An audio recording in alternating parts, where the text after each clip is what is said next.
episode 200 of Whoa! the franchise with your host, the D-Train. It's Train this week. We could stick with Train. We're doing a Train movie. Absolutely, absolutely. Daniel Ehrenberg and my co-host, Henry Papali, in the Garden State of New Jersey. And we're covering Under Siege and Under Siege 2 Dark Territory. And what a jam-packed show we have for you tonight. It's really jam-packed. H battleship over here, and the USS H-bomb. And yeah, we have so much. We might not even get to everything we were so enthusiastic to do, but that's all right. We'll always get to it at another time. But we're going to do our damnedest. We got lists galore. Yeah, I'm feeling old school this week, Henry. Nostalgia. I want to maybe hear some themes that we haven't heard in a while. I've got a Red Bull to drink, which it was my beverage in sort of the middle era of the podcast. You know, once I had quit the whiskey being the beverage of the podcast. All right. Yeah. So it's very exciting stuff, and we're going to talk about so many of our favorite actors, including Gary Busey, including Steven Seagal. We're breaking the seal on Seagal. Yeah, absolutely. We are. We're using our Aikido move on Seagal. Got lots to say about him. Read a lot about him. Oh, me too. Really great guy. Incredible person. He's a deputy sheriff now, and he's doing a great job out there. Holy shit! We're gonna say hello to Tommy Lee Jones this week, who was in a very early episode, The Fugitive. This movie's a Die Hard ripoff, and our first episode ever was Die Hard. That's right, and we've covered TLJ more than that. We've covered him in Batman Forever. Mm-hmm. You can check out our Blue Sky episode, our In the Valley of Ella episode. That's absolutely right. The Homesman, that was a good episode. Great one. That was a big one. Yeah. I even have here, Henry, I was so jazzed by Under Siege 2 Dark Territory that I wrote down a list, it's not in any order, of some of my favorite Train movies. Oh, look at you. Look at you.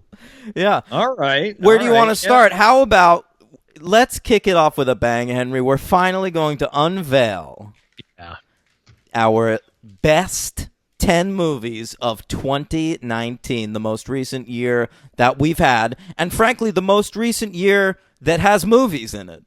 That is the most recent year that has movies in it because they were still being made back then. Yeah, back then we were still making movies. It was the dark ages. Yeah. So let's talk about what some of our favorite movies were in the last year of Hollywood. And we had done, I believe, a couple months ago, a very nascent, but I see what you're doing there. Thank you. Nascent list. Mine was extremely premature. Dan's was kind of more together, but probably not. This is way different. And it's insane, this list. My top 9 are so fucking locked in, and then my 10, I'm just vacillating. Yeah, what I have written here, I'm not 100% sure is the movie I'm going to read in a couple minutes. Whoa, you don't say that a lot. Mm-hmm. You don't say that a lot. Yeah, it was hard for me. I have 6 honorable mentions that couldn't be not on an honorable Let's talk mention. about them. Let's talk about our HMs. All right. You want me to go? Yeah, let's hear the honorable mention theme. All right.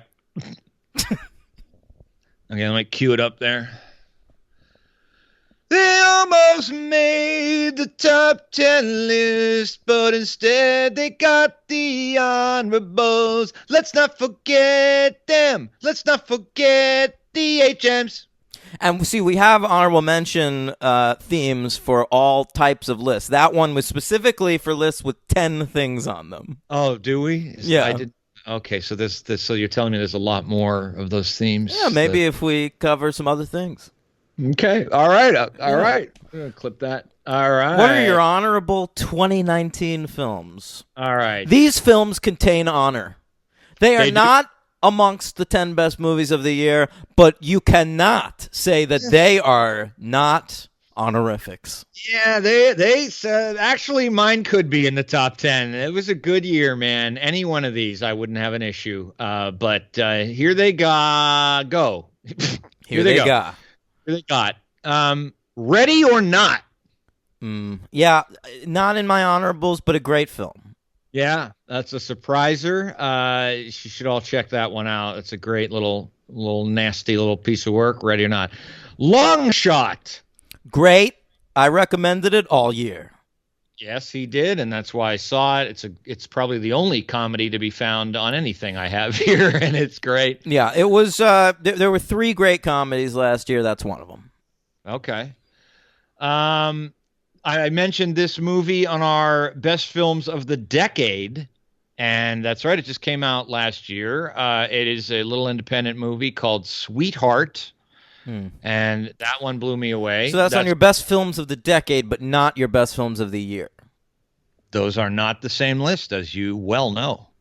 All right, I'm just trying to give you shit, I guess. Yeah, I know, and you could, you got yourself on your. That's right. Highly recommend Sweetheart. Also on the honorable mentions, I'm sorry, Daniel, but it is in the honorables, so that is Knives Out. Oh my God, Henry, if fucking Knives Out is in your honorable mentions and Joker is on your list, this is the last episode of the podcast. Well, it's 200, so at least be going out on nice round number. Yeah, I love Knives Out. I just don't have the personal connection to it that you felt. But you feel very personally connected to Joker. If I do, that's not your business yet. Okay. Knives Out. Transit. The excellent. Just the idea of traveling locally. Well, I understand. Yeah, it's like Helvetica. It's just about transit. I've mentioned it before. It's my big new one of my discoveries of directors, Christian Petzold, German film Transit. Superb movie. And last but not least, I watched the follow-up to the director Jennifer Dent's movie, The Babadook, last night, and it is a phenomenal movie called The Nightingale, and I highly recommend that. Aussie spectacular. Yeah. We already talked about this before we talked for a long time before recording, and I do not want to repeat myself about anything. Okay, but, they didn't hear what you said. Yeah, but maybe that opinion was just for your ears.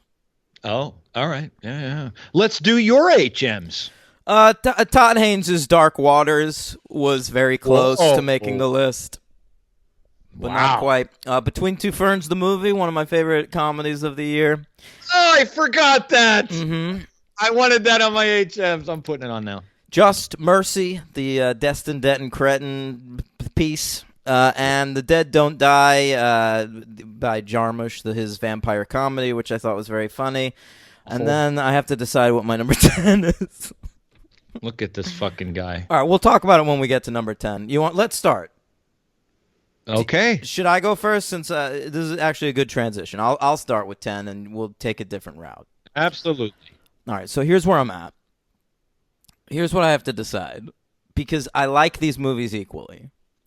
Hustlers and Marriage Story. Now, what is better? The scene where Usher shows up in the club and they play Love in This Club Part 1 in Hustlers, or the scene where Adam Driver accidentally stabs himself in Marriage Story? Which is better? Well, I have an answer for that. What is it? The Adam Driver scene is better, but Hustlers is a much better movie. You think Hustlers is a much better movie? Fuck yeah. All right, you know what? That's the one I have written down. I'll stick with it. Okay. Number 10, Hustlers. Number 10, Hustlers. And Marriage Story is my top-ranked HM. Good to know. My number 10 is Ad Astra. Great film. It's on my list.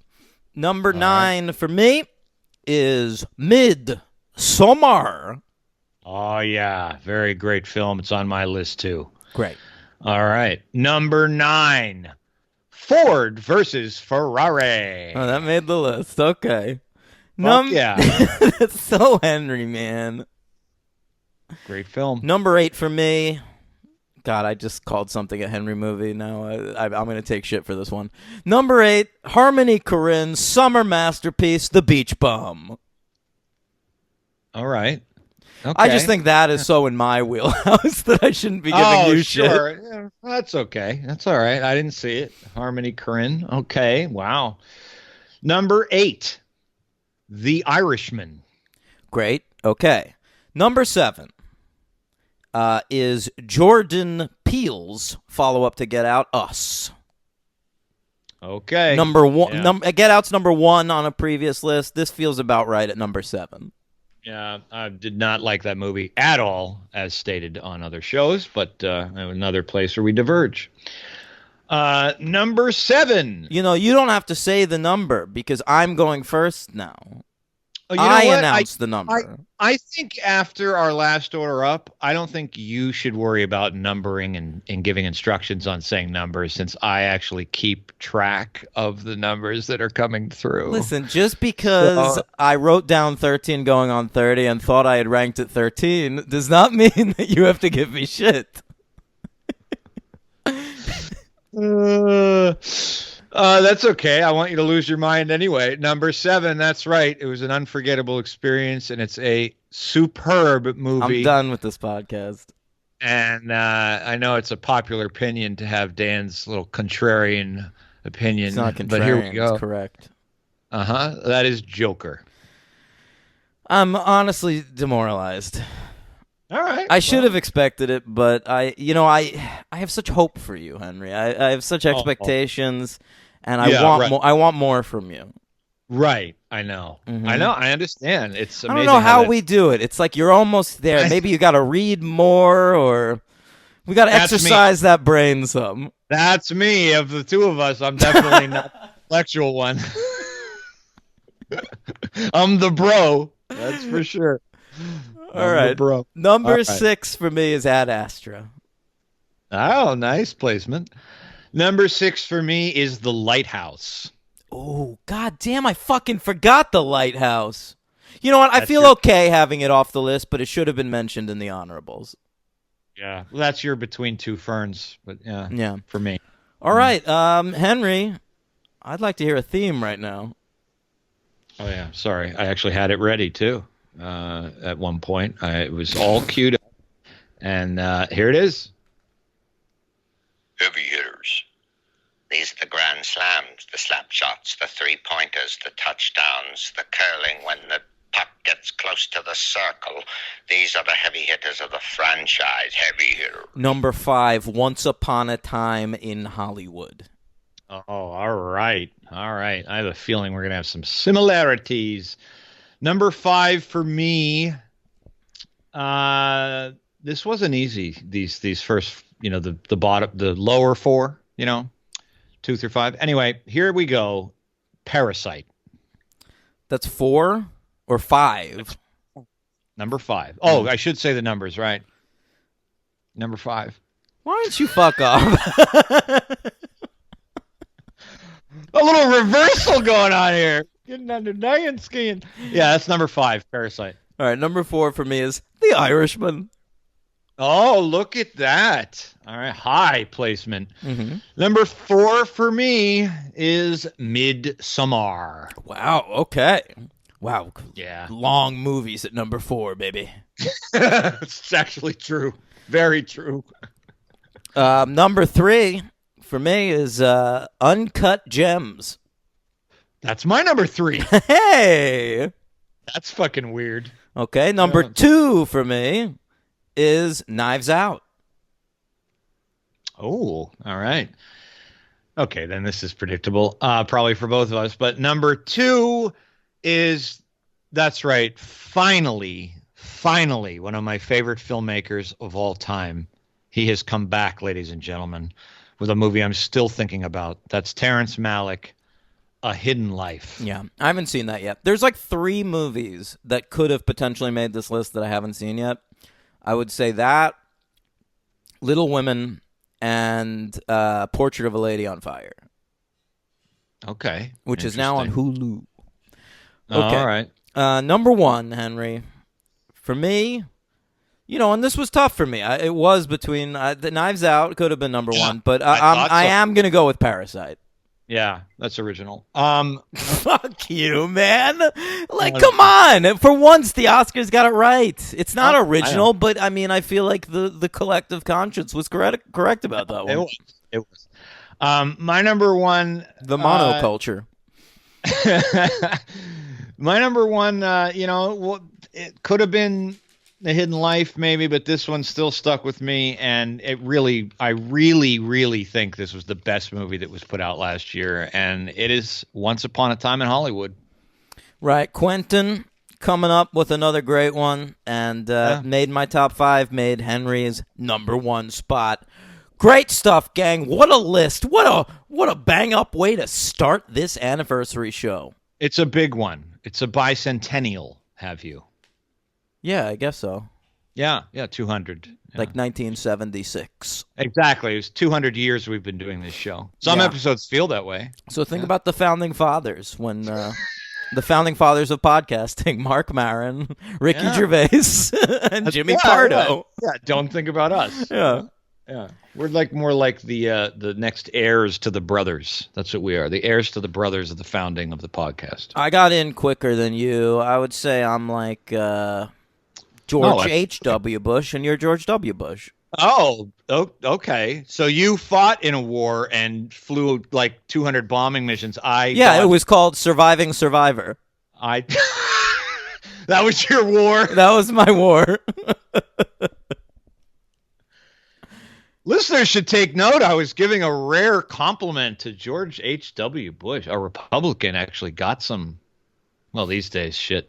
How dare you? George W. Bush started the pandemic committee that was shut down by, or whatever, started the motion towards that. Whatever, he was still a warmongering piece of shit. We don't have that anymore. Henry, let's talk about it. You want to get into the movies that we're covering today?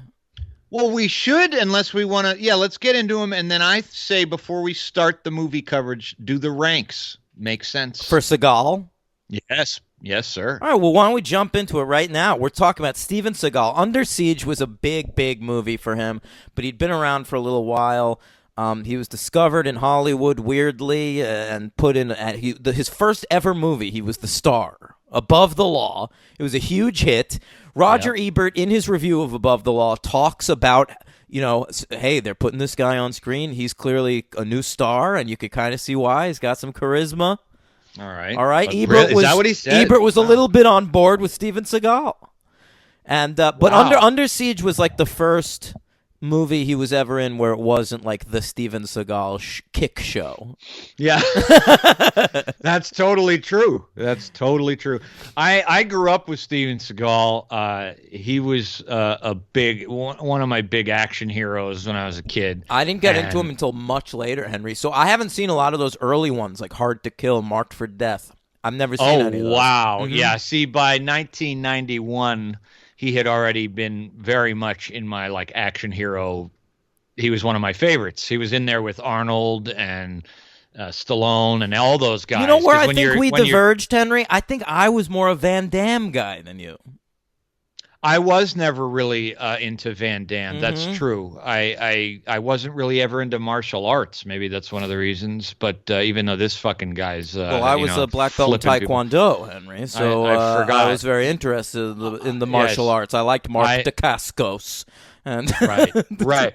I watched Best of the Best. Oh, nice. I know who you're talking about. I remember Jeff Speakman in The Perfect Weapon. I remember that movie. You remember that? Yeah, that's good. I remember that. Everyone thought he would be a thing, and then there were a lot of them, a lot of white karate guys. They were really blowing up the screen back then. But the only one that ever really made it was Chucky Boy Norris. Yeah, and I never liked him as a kid. Yeah, I was never big into him though. I like Van Damme, Arnold, Stallone. Those were my guys. Because those are our generation, even right, though and that's what we're talking apart. about.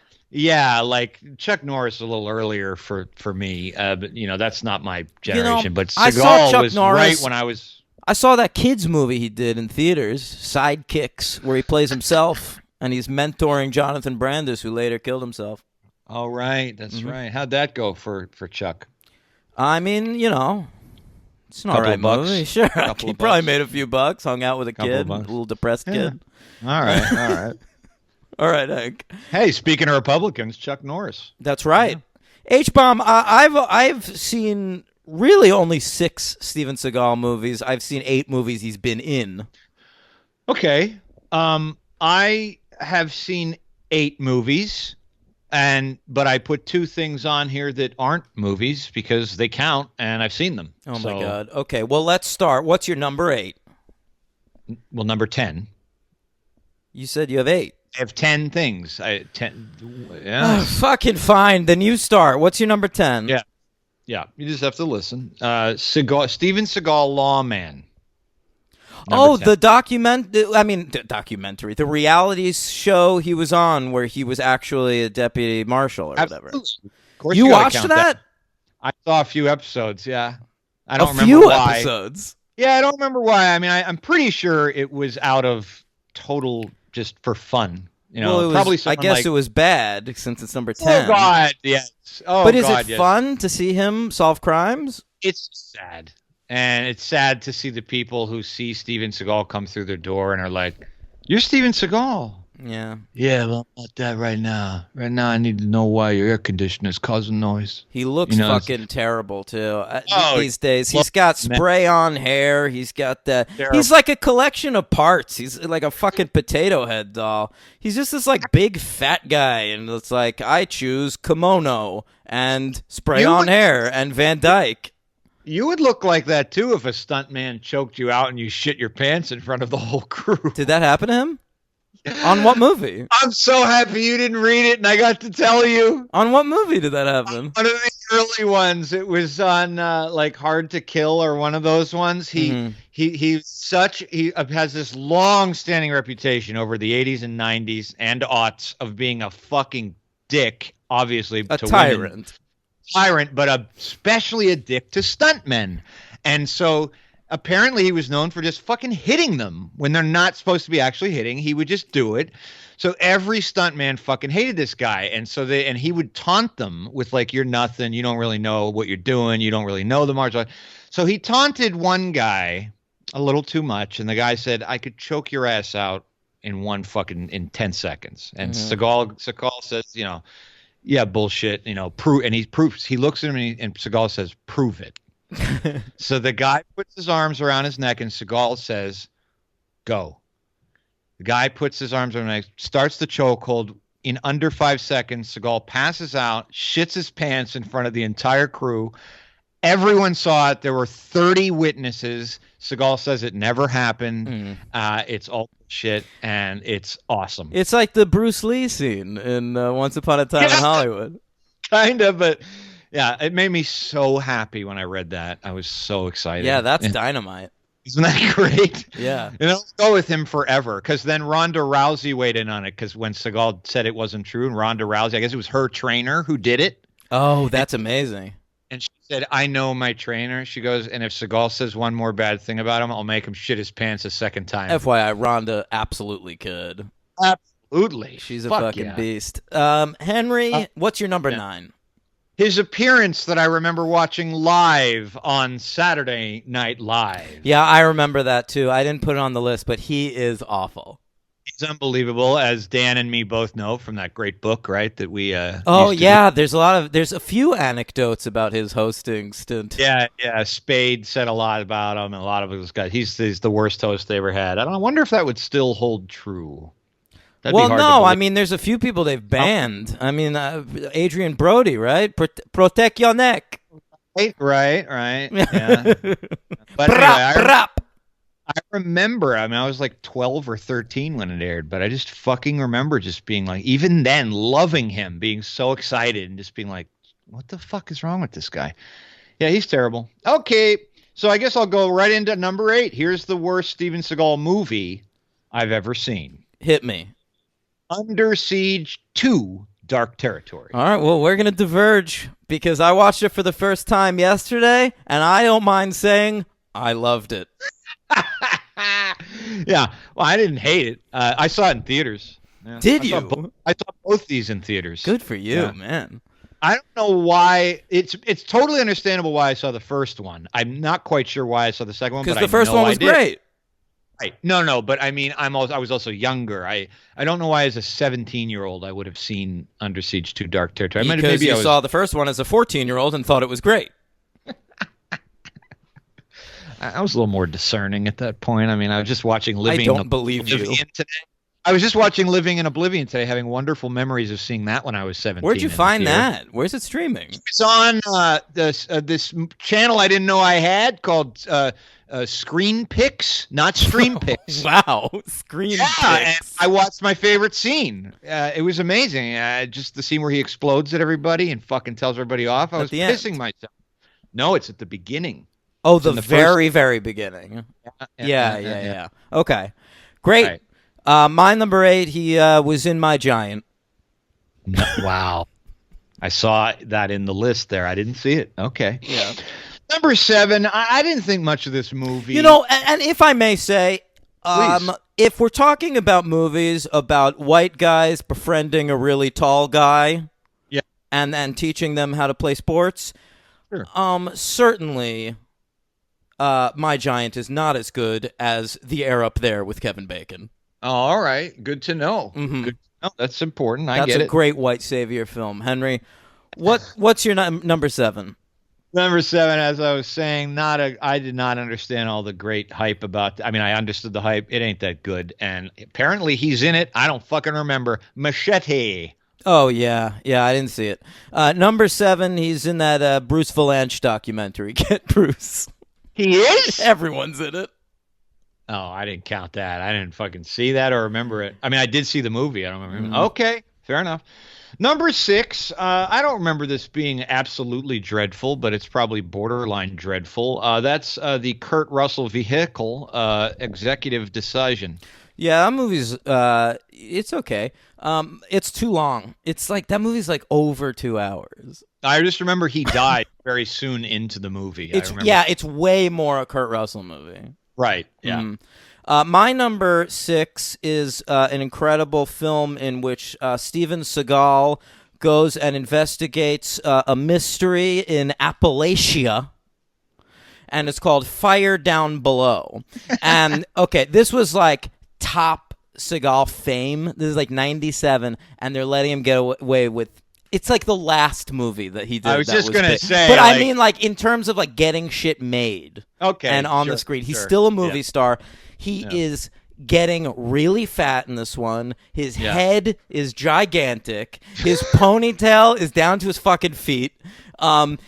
He wrote all the songs on the soundtrack, Henry. Are they bluesy? Yep, they sure are. Because he's one of those And guys. country, a lot of country. And he's also in this movie walking around just ad-libbing every fucking line, and you can tell because it's nonsense. He's turning around and hitting on extras in the middle of scenes. It's incredible. And Marg Helgenberger is the female lead, Right. and her brother is fucking her, and he rescues her from her incest family and steals her away. Wow. Well, it's good to be rescued from a sexual predator by another one, I guess. So there you go. Right. Number 6, Fire Down Below. Higher down below. Number 5. These top 5 reflect my childhood. And the least of the Seagal top era of the late 80s, early 90s, I always remembered being when he fights Jamaican drug lords. I'm in. That's marked for death. I gotta see that. Sure. Yeah. My number 5, he was in an Andrzej Bartkowiak movie. Yeah. Now, this guy had a cottage industry going in the early 2000s where what he was doing was teaming DMX with random action stars. Sure. And so he made back-to-back Exit Wounds with Steven Seagal and Cradle to the Grave with Jet Li. Now, Cradle to the Grave is a better movie, but Exit Wounds is all right. And the movies are connected with great comic relief performances, Henry, by Anthony Anderson and Tom Arnold. Oh. And both movies end with them ad-libbing over the closing credits. Very worth watch. Jesus Christ. Mm-hmm. This list might be one of the most reflective of our ages. Yeah. No, you know what I mean? No, I know. You've seen all the 90s stuff of his. I've seen all the 80s. Yeah. There's just no that's the demarcation. Number 4, I remember because William Forsythe is a particularly good villain in it, and there's some really gratuitous fucking violence, oddly. Out for Justice. That's another great title, man. Yeah. Sure. He was on a roll. You know, I read that the studio wanted Under Siege to have 3 words in the title because he had so much success with Above the Law, Marked for Death, Out for Justice. Oh. So they were pitching. I wrote it down. What was the title they wanted? I think I heard this. Dreadnought. No, well, Dreadnought was what the writer wanted to call it, but the studio pitched Last to Surrender. That's Just catchy. a meaningless 3-word title. That's what they wanted. Okay, number 4. Is that what we're up to? Yes. That's where I have Executive Decision. All right. Oh, you have to go first. I'm sorry. What was your number 4? Out No, for I Justice. said Out for and Justice. Okay, what's your number 3? Number 3. All right. Now, Under Siege. Under Siege. That's dumb. My number 3 is Well, get there. my number 3 is Above the Law. And You remember Above the Law, huh? what? You remember Above the Law? Yeah, I've seen that a couple times.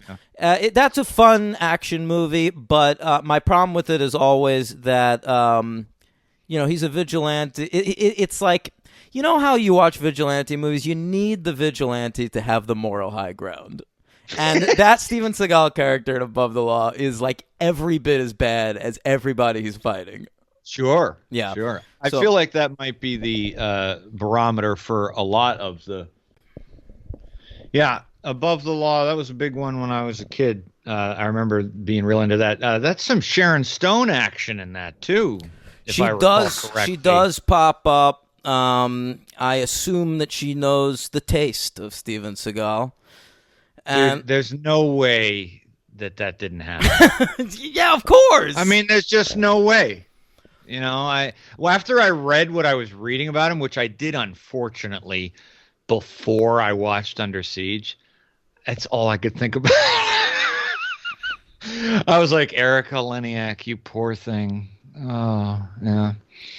his sexual prowess, you think? You think Erika Leniak? No, I mean him treating them just like fucking nothing, like garbage, just like pieces of ass. That's all he did, you know? It's just like grotesque. I even read, did you read the thing he said to fucking Katherine Heigl on the last day of shooting? Yes, we'll get to that. Incredible. Fucking You know what? unbelievable. Fuck it. Let's say it now. Katherine Heigl was 16 playing his niece in Under Siege 2 Dark Territory.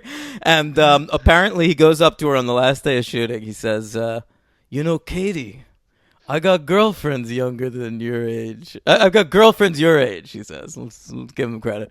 And she says, isn't that illegal? Good question. Great question. I think she knows the answer to it is yes. But he responds, they don't seem to mind. That's right. They don't seem to mind. The list of women, I guess that's what astonished me. I thought he might be one of these guys who had 1 or 2 or 2 or 3 or 3 or 4. It's like 50. Let's go to here's my favorite website, Henry, who'sdatedwho.com, and let's find out who Steven Seagal has dated. I know he's been married 4 times. He has? Yeah, once to Kelly LeBrock from Hard to Kill. Well, from Weird Science. No, I mean from That's How They Know Each Other. Right, I knew what you meant. Looks like he dated Jamie Gertz at one point. Wow. Yeah, she's now married to like a king. Is that right? Yeah. Like the king of Morocco or Something like that. Yeah. Yeah. He was with Miyako Fujitani from 1974 to 1987. Oh, nice. Adrian LaRussa from 83 to 87, so some crossover there. Yeah. Kelly Of course. LeBrock from 86 to 96. Wow. Yeah, and then some randos after that. So some great stuff from Steven. Jesus Christ. So anyway, Above the Law is your number 3, right? Yeah, So that is my number 2. and my number 2 is, of course, Under Siege 2 Dark Territory. Wow. I am. All right. I'm on the Casey Ryback train. I guess you are. Oh, Get boy. it? Train, That's because he's on a train in that second That's one. an uncomfortable compartment to be in on that train. Well, my number 1 Steven Seagal movie, this was easy for me. This was the one I've seen the most. It's got a great villain in William Sadler, as I recall. It's kind Die of the Hard 2? definitive. Yeah, pretty much. I think it's the same year. It's pretty much the quintessential Seagal movie, and it kicks ass. Hard to Kill. Hard to Kill. I've never fucking seen it. Now I really have to. That's the best one. Yeah, Okay. He's in a coma for like 2 years, and he wakes up, and the bad guys are still hunting him. Does he have a beard? Yep, he grows a big long beard. Amazing. He can't walk for like a minute and a half. He's been in a coma in the movie for like maybe it's even like 5 years or something. Is there any crutch fighting? Oh, he uses some crutches. That's what I want to know. She has to like wheel him out of the hospital or some shit, and he hits the elevator buttons with a crutch. I remember those things. What a weird role for him. He loves to use his legs to kick. So a real departure sitting down. He should have made that movie later in life when he got fat. That's right. Then he didn't have to. Or it also is weird because this is pre-Under Siege, so he didn't have Tommy Lee Jones or Gary Busey to use as a crutch. All right. Listen, Under Siege is the best movie he's ever been in, so let's talk about it. Well, that's what I thought would happen with my ranks, but that isn't how it turned out. Okay. Under Siege was written by the great J.F. Lawton, who is this real weirdo who got his start making real weirdo movies. He directed a film called Cannibal Women in the Avocado Jungle of Death and a film with Bill Maher called Pizza Man. I remember that. Yeah, okay. Yeah. But on the side, what he started realizing was he knew how to write mainstream blockbusters. And so he went ahead and wrote Pretty Fucking Woman and then wrote Under Siege. And he did this to like finance his own weird movies. That's crazy. He wrote one. Oh, nope, that's not The Hunted I thought it was. No, it's not the Tommy Lee Jones one. He wrote Blank Man with Damon Wayans. He wrote Chain Reaction, which I watched recently with Keanu Reeves and Morgan Freeman. And he does his own little pervy stuff. He created VIP. He adapted the video game Dead or Alive. Good. What an incredible filmmaker he is. It was directed, of course, by Andrew Davis, who we covered previously with The Fugitive. Yeah, and they had worked together on Above the Law. And that's right. And it was apparently he didn't want to do this movie because he didn't want to work with Steven Seagal. I didn't know that. Yeah, but he didn't want to work with him again. You mean he did not? He had a bad time with him on Above the Law. And, shocker. And so the studio convinced him to do it because they said he'd get an opportunity afterwards, which he did, The Fugitive. They were right. And B, apparently Steven Seagal is only in 41 minutes of this like hour and 45-minute movie. It's a lot of Tommy Lee Jones and Gary Busey. And so he was like, all right, 41 minutes, I can handle it. Yeah. And then did you read that thing where it also Harrison Ford saw this movie and said Andrew Davis was the guy for The Fugitive, gave a green light on his approval? I think what it was Tommy Lee Jones suggested him because they had worked together on this, and Harrison Ford then watched Under Siege. I love picturing that sort of thing, like Harrison Ford like sitting at home watching Under Siege, thinking like, it's pretty well made. This guy can handle a job. I'm doing this movie based on that TV show. I guess this guy seems all right. Screeners. Why did it have to be screeners? Seems exciting. So the J.F. Lawton had called this baby Dreadnought. The spec screenplay industry was in full swing with Shane Black making like $2 million a movie. And so he pitched this thing, Dreadnought. He wrote the whole script.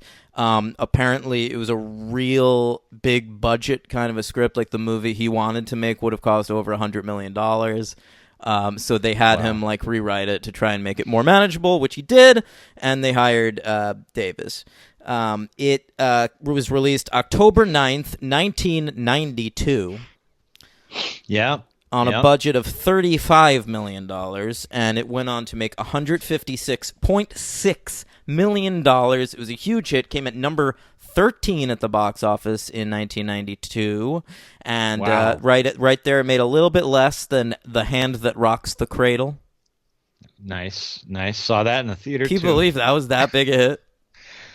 Yeah, that was something, man. Rebecca De Mornay and some We other were all people. very interested in the sexy but fraught home situations. Sexy but fraught home situations with little to no nudity. Did that have little to no nudity? Yeah, because it was like one of those almost late night Cinemax movies where you think you're going to get something. You don't. Well, that's when this sort of thing became mainstream. Like in the 80s, when you saw a sexy movie, it'd have a lot of nudity. But then I feel like Fatal Attraction changed the game. Then after that, it was like, you don't have to do nudity. We can make these movies mainstream. Well, there is nudity in Fatal Attraction, but I do see what you're saying. You see what I'm saying? I'm thinking of stuff like Traces of Red. and I don't know, Disclosure. Yes, very much so. Stuff like that. There's that one with the 6 famous actors like Kevin Kline, Spacey, Mary Stuart Masterson. Remember that one? They're all neighbors, and they like they're neighbors. Yeah. They're all friends. What, are they having key parties? Listeners, you'll know what you got to figure. I'll figure it out. It's a big one of those, and everyone went to the movies thinking these 6 actors. It's going to be crazy and steamy. There's not much going on. After this movie, I'm going to marry Stuart Masturbate. There's like 3 puns in that joke. You're going to marry Stuart.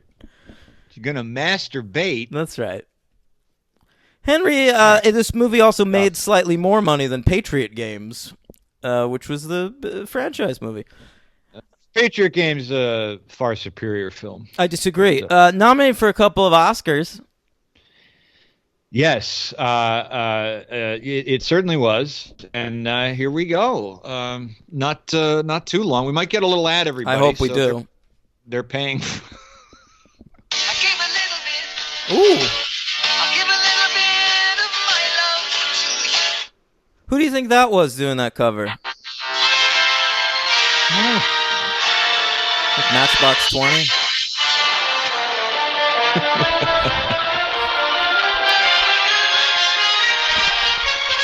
All right, nominated for Best Sound Effects Editing. Lost to Bram Stoker's Dracula. One more, right? Yeah, nominated for Best Sound, lost to The Last of the Mohegans. I think those are both pretty worthwhile losses. I think that's fair. Yeah, definitely. Those are good. Good. Nominated. The only Seagal movie to ever get Oscar nod, right? I would think so. You're pretty confident in that? Yeah, I'm pretty sure. Seagal wasn't in Schindler's List? No? Listen. You touch that Jewish guy again, I'm going to break your legs. That's what I'm going to do. Okay? All right? You're not old enough to be making rum and cokes. Okay? But I'll explain it to you. Give me the strongest stuff you got. Puerto He's Rican gonna- rum, okay? He's got a very deliberate way of speaking, which is like sort of an accent. He but talks you slow can't- and confident. He's got a little bit of a thing going on. But it's like definitely definitely you're gonna know when I'm talking. Definitely. You're never gonna wake up again. Okay? Oh, that's pretty good, Henry. You're getting the cadence. Yeah. All right. I'm a cook. I'll tell you what, it was also nominated for an MTV Movie Award. I want my MTV. There you go. It was nominated for Best Action Sequence for the big explosions at the end there.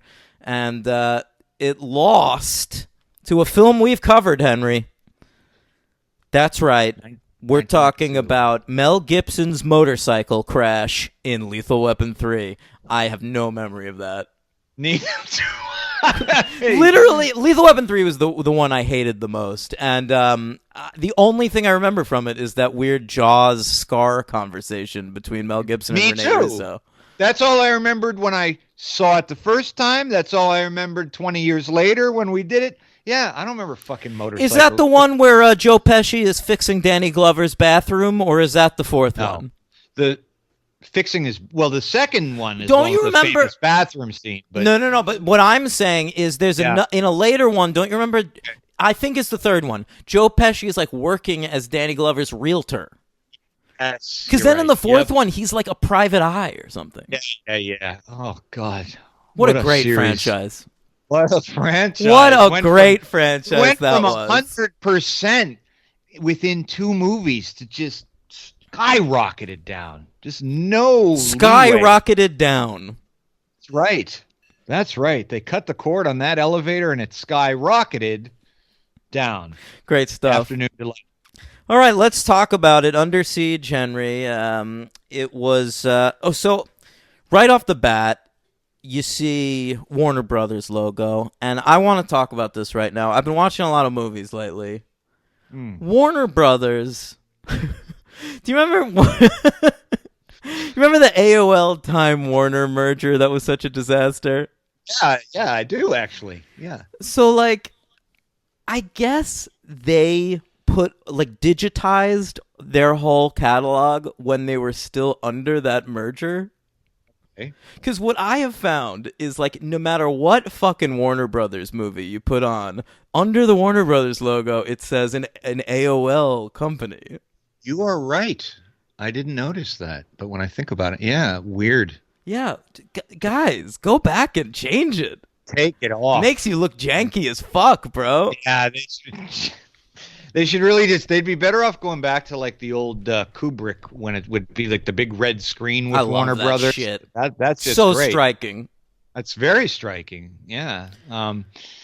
Yeah. Speaking of striking, a lot of striking in this movie. Great transition. Thank Well, you. it opens. They're having a sort of a reception for the president on board this battleship. George H.W. Bush Yep, again. George H.W. Bush and Barbara Bush making an appearance in the film. I swear to God, dude, I haven't seen this movie in a long time. There was, I would say, close to 5 seconds, a full 5 seconds, where I thought maybe they filmed this. I did too. I thought we were about Did to see you a really? fucking movie-specific speech. So that's exactly what I thought. I was like, you know what? Who knows? He was running for re-election. He was worried about Clinton and Perot. Maybe he thought reach some new viewers. Sure, put him in it. They should You do a sequel to this movie where Tommy Lee Jones, he never died, and he hijacks the battleship that W is on during the Mission Accomplished speech. Ooh. How about that? A little historical fiction. Under Siege 3, here we come. A real dark territory, that one. Yeah. An 85-year-old Tommy Lee Jones with a bandana and a walker. I like it. Yeah. Yeah. And the movie's gonna It's- and it's not gonna end with an action sequence. It's gonna end with Tommy Lee Jones delivering a speech about mortality. Fucking Coen Brothers. He'll be talking to Robert De Niro and the Irishman in 2 wheelchairs facing each other. Yeah, bro. So they're setting up. The reception's happened, and there's a lot going on board this this battleship because the captain of the battleship, it's his birthday coming up, and Right. they're throwing him a surprise party. It's headed up by his XO, his second in command, Gary Busey.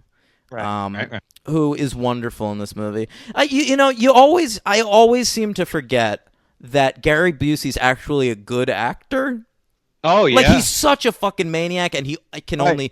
only play maniacs. Right. But if you give him the right maniac to play, motherfucker can deliver a character performance. I agree. In this, in Lethal Weapon, Mr. Hell yeah.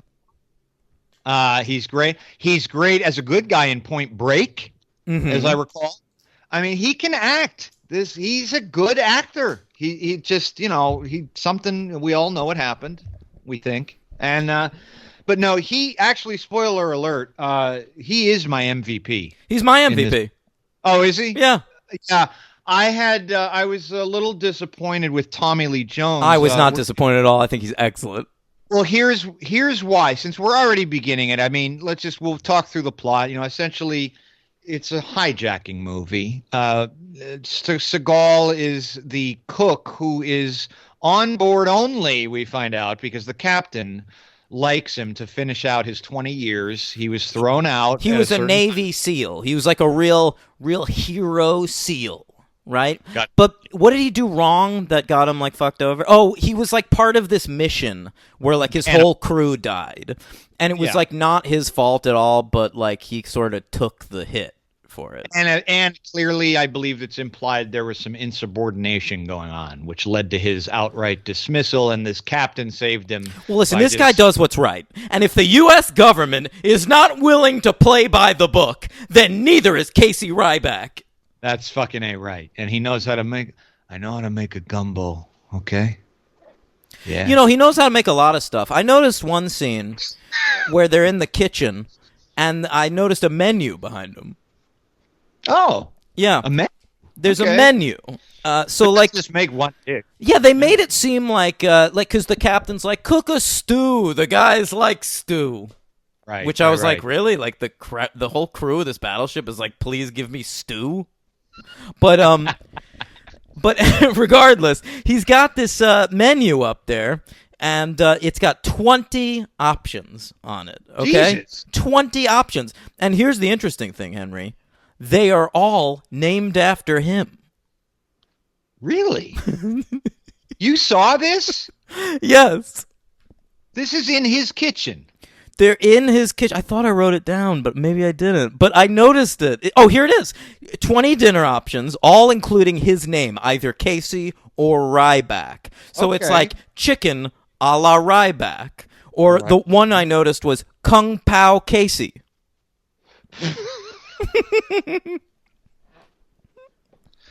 Kung Pao. Yeah, it's Kung Pao, but me. I invented this dish.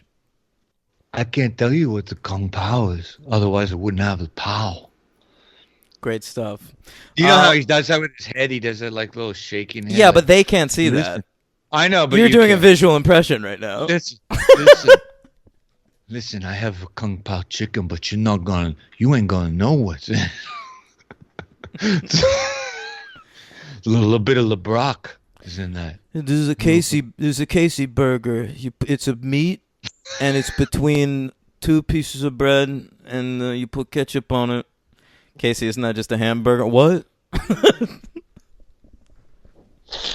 This is totally not what I thought you were going to say with that. Thanks for keeping it clean. No problem, brother. So Casey Ryback, he's walking around. He's cooking stew. He's making a nice stew, and they're planning the surprise party for the captain. You got character actor Glenn Morshower. He busts out a Playboy magazine and shows it to, or Busey maybe shows it to him, something like that. And they're like, "Hey, we got this girl coming. She's gonna jump out of a cake." Right, that's right. You knew who that was, huh? I didn't know who that guy was. Glenn Morshower. Yeah. He still works a lot. Oh, okay. I feel like I've seen him, but I couldn't really place him as somebody I've seen repeatedly over the years. He's a good actor. He's like a David Morse type. They just like pop up. They're a dad here. They're a cop there. Yeah. All right. So they've got Miss July 1989 coming. Erica Eleniak. She was on Baywatch? That's right. She was in Chasers, Baywatch, Beverly Hillbillies. Oh, that's right. She was, what's her face? What's the girl in Beverly Hillbillies? Daisy May. Dixie Cup. That's Dukes of Hazzard. No, that's Daisy Duke. Daisy Duke, yeah. Daisy May. Daisy May? Is that it? You said that. I don't know. That's why it sounded. It's Ellie Mae. Ellie Mae Clampett. Ellie Mae. All I know is I felt bad because when I was watching this, I had to pause it, and it paused on. It was on Amazon Prime, so it popped. The actor X-ray file thing comes up, and you can swipe up to see. And I was like, all right. Let's read up on Erica Eleniak. Let's see what she's been up to. I'm really sorry I did that. Whoa, what's she been up to? Well, it was one of those files where it feels like, where we've come across this several times, especially in horror movies, where there was clearly nothing to say. So I think it was written by her agent, and like on this blurb it said Erica like took some time off from acting for a while and refocused her energies, and she's back better than ever now though, and trying to restart her career. And how's that going? And it's like, it said about like where she went to relocate to. It sounded like a pitch. It was a pitch. It wasn't a bio. It was like an agent put that on Amazon for her to be seen and recruited. And it was just like fucked up, man. She's 50 years old now, and she still looks good. And it was just so sad. Like, just put the bio of the old, actor on there. Don't put the it was like, it's sad on IMDb too. I think it was lifted from that. It's similar, right? I think I read that too. Yeah. Erica, she's divorced. Yes. She now resides in the greater Los Angeles area and is working very hard on her career. She is more focused and ready to work than ever before. That's it. Oh God, it's breaking my heart right now hearing it again. That's it. That's it. Pretty That's what sad, they put. Man. That's awful. Change it. Just go. We should change it for her. We should go. Yeah, don't her agents know that that's embarrassing? It's embarrassing. That's not necessary. I remembered who she was. I said it last week. Oh, we're gonna get to see Erica Liniak. We know her. Yeah, she's all right in this movie, actually. She is okay. She's not great. I think she's better than average for like someone who's clearly in the movie just to show her tits and ass. Yes, yeah, she is, and so this is where it got sketchy for me. I want to get right into this because I went into this movie thinking this is a classic, and it is a classic. Right, and I think that in certain ways it is, but I was disappointed with it because I think in my memory it was a much stronger, more solid, well thought out action movie, and it's kind of just sort of this choppy, clunky thing that goes from scene to scene without any kind of through line. And Tommy Lee Jones, I recalled being fucking awesome. He is. And he really he's so hammy. Yes, that's why he's awesome. I know. And I know this is a definite minority opinion. He's just so over the top. It's almost grating. But, whereas Gary Busey works. I think you're totally nuts because you need the part of the fun of that character is that it's Tommy Lee Jones being over the top because that's not usually what he does. You know what else it was too? I think it was recency on the Batman Forever viewing. And every time he got loud, I kept thinking, oh, geez, he's doing Two-Face. I don't know. It's a nascent Two-Face, but it's so much less grating than Two-Face. I had a hard time watching this, too, because I watched it a few months ago. Not enough time had passed. Oh, that's tough. Yeah. I don't like when that happens. Everything was very fresh. Like, I did not need to rewatch this movie. Yeah. You dutifully did. You did it, or no? I totally did it. Yeah, I watched it, but like I didn't feel into it this time. No, but I was way into it last time I watched it. Yeah, and I wanted to. I look. Don't get me wrong. I liked it. I just felt like the first hour was the best part, and once they started with involving the Pentagon and all the sort of, I love all that shit.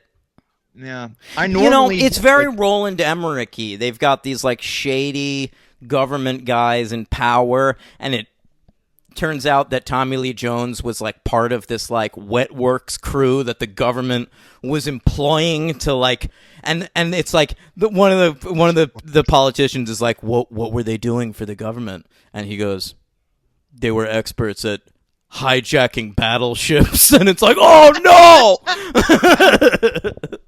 No, you're right. I mean, I guess I was just wanting. And the part where the politician was like, what, do we know if they really sunk that submarine? And then they show the other guy like, I don't know. And then they cut to a fucking submarine, and it's like, oh, they've got a fucking submarine. Yes. Yeah. No.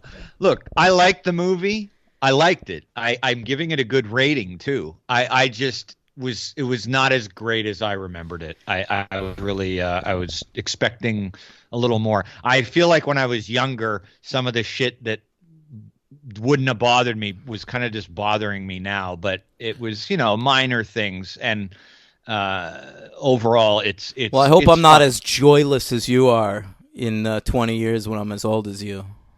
The joylessness is part of aging, and it's something that you will reflect on. I feel as though And I've gotten more joyful as I've aged. I feel like that's not true. I feel like you're kind of joyless sometimes. But I feel like I take things less seriously. No, I like the movie. I just didn't honestly, it was the grading thing. Like you used the word. It was TLJ was a little grating, and Stevie Seagal. The more he spoke, I was realizing how fucking terrible of an actor Yeah, he is. But he is a bad actor, but he's a totally good action lead. And part of the Yeah. fun of Steven Seagal is like every few minutes he's gonna have like such a weird line reading that you're gonna laugh at it. The part where so they need to like get him out of the way basically because he's being a real complainer. And so they say he's being insubordinate. He punches higher up, which helps them. And Yeah. they put him in like the meat locker. right. And so there's this part where he's like, there's this whole section of the movie really where he's locked in the meat locker and he's being watched over by this one guy who's like this kid who really doesn't have anything. He doesn't know what's going on. Right. From The Fugitive. A lot of fugitive actors show up in this movie. Really? Yep.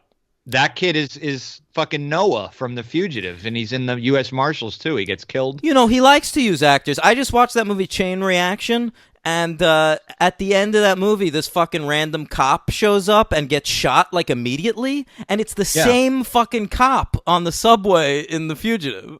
There you go. And in Under Siege, one of the guys trapped in the water when they try to drown them is one of the main cops in The Fugitive.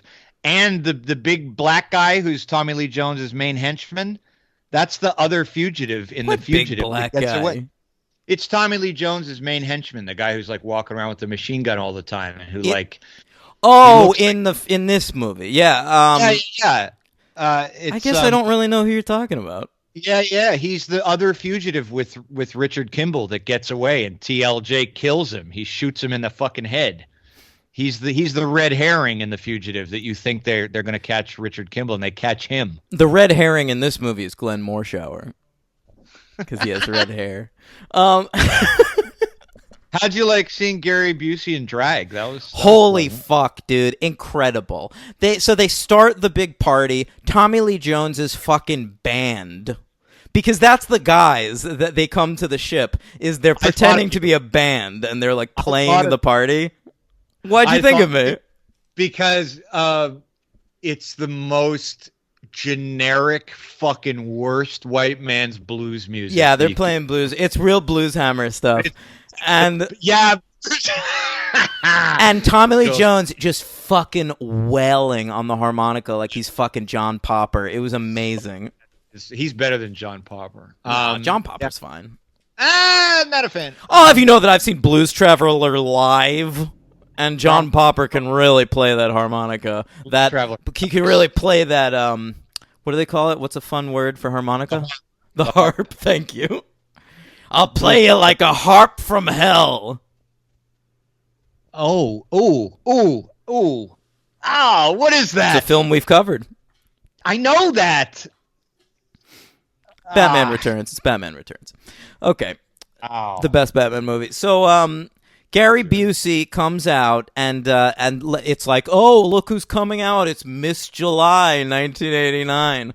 And there's fucking Busey. He's wearing a dress. He's wearing a wig. He's got fake fucking boobs and a full face of makeup.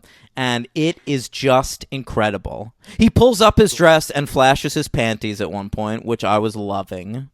I looked away. And what do you mean you looked away? What'd you think? You were going to see Busey's dick? I'm just kidding. Nobody needs to see Busey abusing that ass. Great stuff. Oh Lord. I loved that whole scene. I mean, you've got Tommy Lee Jones on harmonica while Gary Busey's in drag. Like, you literally can't appeal to me more. And also, just think about that sentence you just said. That'll never happen again. And that had to be going on at the same. Picture this: they're setting up the shot, like the lighting guys are working, and over in the corner, Gary Busey is wearing a dress, running lines. Feeling no shame, I'm sure. No, and Tommy Lee Jones is practicing the harmonica. Love it. I mean, come on. And what Andrew a moment Davis. in time. Yeah, it really is a moment in time. You can't repeat that. They don't come back. And Andrew Davis, I always imagined to be like a real professional. So like I imagine it was probably like a lighthearted set, but like, you know, we're sticking to the script, sticking to the time, you know. It says action. And I don't know how lighthearted it is. If Tommy Lee Jones liked him so much to recommend him for The Fugitive, I feel like he's got to be a little bit no nonsense.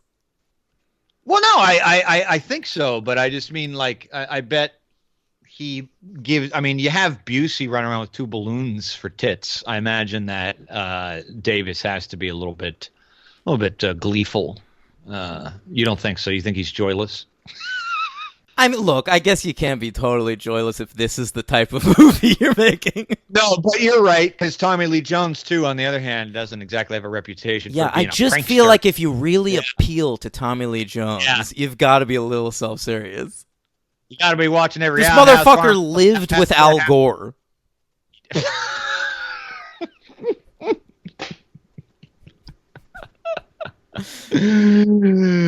Oh my God. I remember when he gave a speech at the convention and said, "That is why I want you to nominate my friend and old roommate, Al Gore." Yeah, I kind of remember that.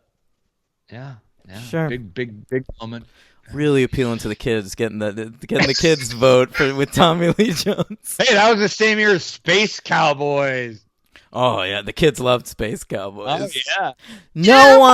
No one loves James Garner like an 18-year-old. So Busey and Tommy Lee Jones, they basically take over the fucking entire battleship. They kill a ton of people. There's so much shooting in both of these movies. It really is. I didn't remember that. Yeah. It's like you're watching this movie with the volume, and then I kept like adjusting. I was like, God, Jesus Christ! It was like, right? Yeah, same. It's like that's my machine gun impression. Yeah, you'd have to like turn it down when you were on the ship, and then they'd cut to the Pentagon. You'd have to turn it up a little bit more. We're getting a little more conversational. The same thing in the sequel. It's just machine gun fire out of nowhere, and then it stops. Oh, you mean when we cut to NASA mission control in the sequel? Great stuff. Yeah. Both these movies are quite entertaining. They're great. Yeah. The first one, sure. Busey kills the captain. I felt real bad for that guy. It was brutal. Yeah. Yeah, and he is the captain now. Tommy Lee Jones proclaims him the captain. I love how sort of like I'm the captain. he's so desperate for like someone to say something nice to him the entire movie. He's a sweet guy, even though he's a villain. My favorite kill was that Busey does is no, right before he shoots somebody, he says, "You have done a good job up to this point, but you are relieved of duty," and then he kills somebody. And I just love the idea of a stone cold killer that has to tell you that you did a good job before he kills you. Yeah, he even says it when he suggests drowning all the remaining sailors, and Tommy Lee Jones looks at him. He's like, "Geez, you are a cold-hearted son of a bitch," and he just looks at him. He's like, "My men never liked me anyway." Yeah, that's the whole thing. Like, I feel like Tommy Lee Jones is being nice to him, and that's all it takes. Like, you could have gotten this character to do anything if you just like acted like you were his friend. He just wants a little bit of respect. Honestly, the moral of the story is if you're on a battleship, be nice to the weird guy. Be nice to the weird XO crossdresser. Yeah, just do it. Well, he wasn't. I feel like he was like a normal, not normal. He was Gary Busey, but like the cross-dressing seemed like a surprise to the crew. Like, fuck, the XO's really going for it.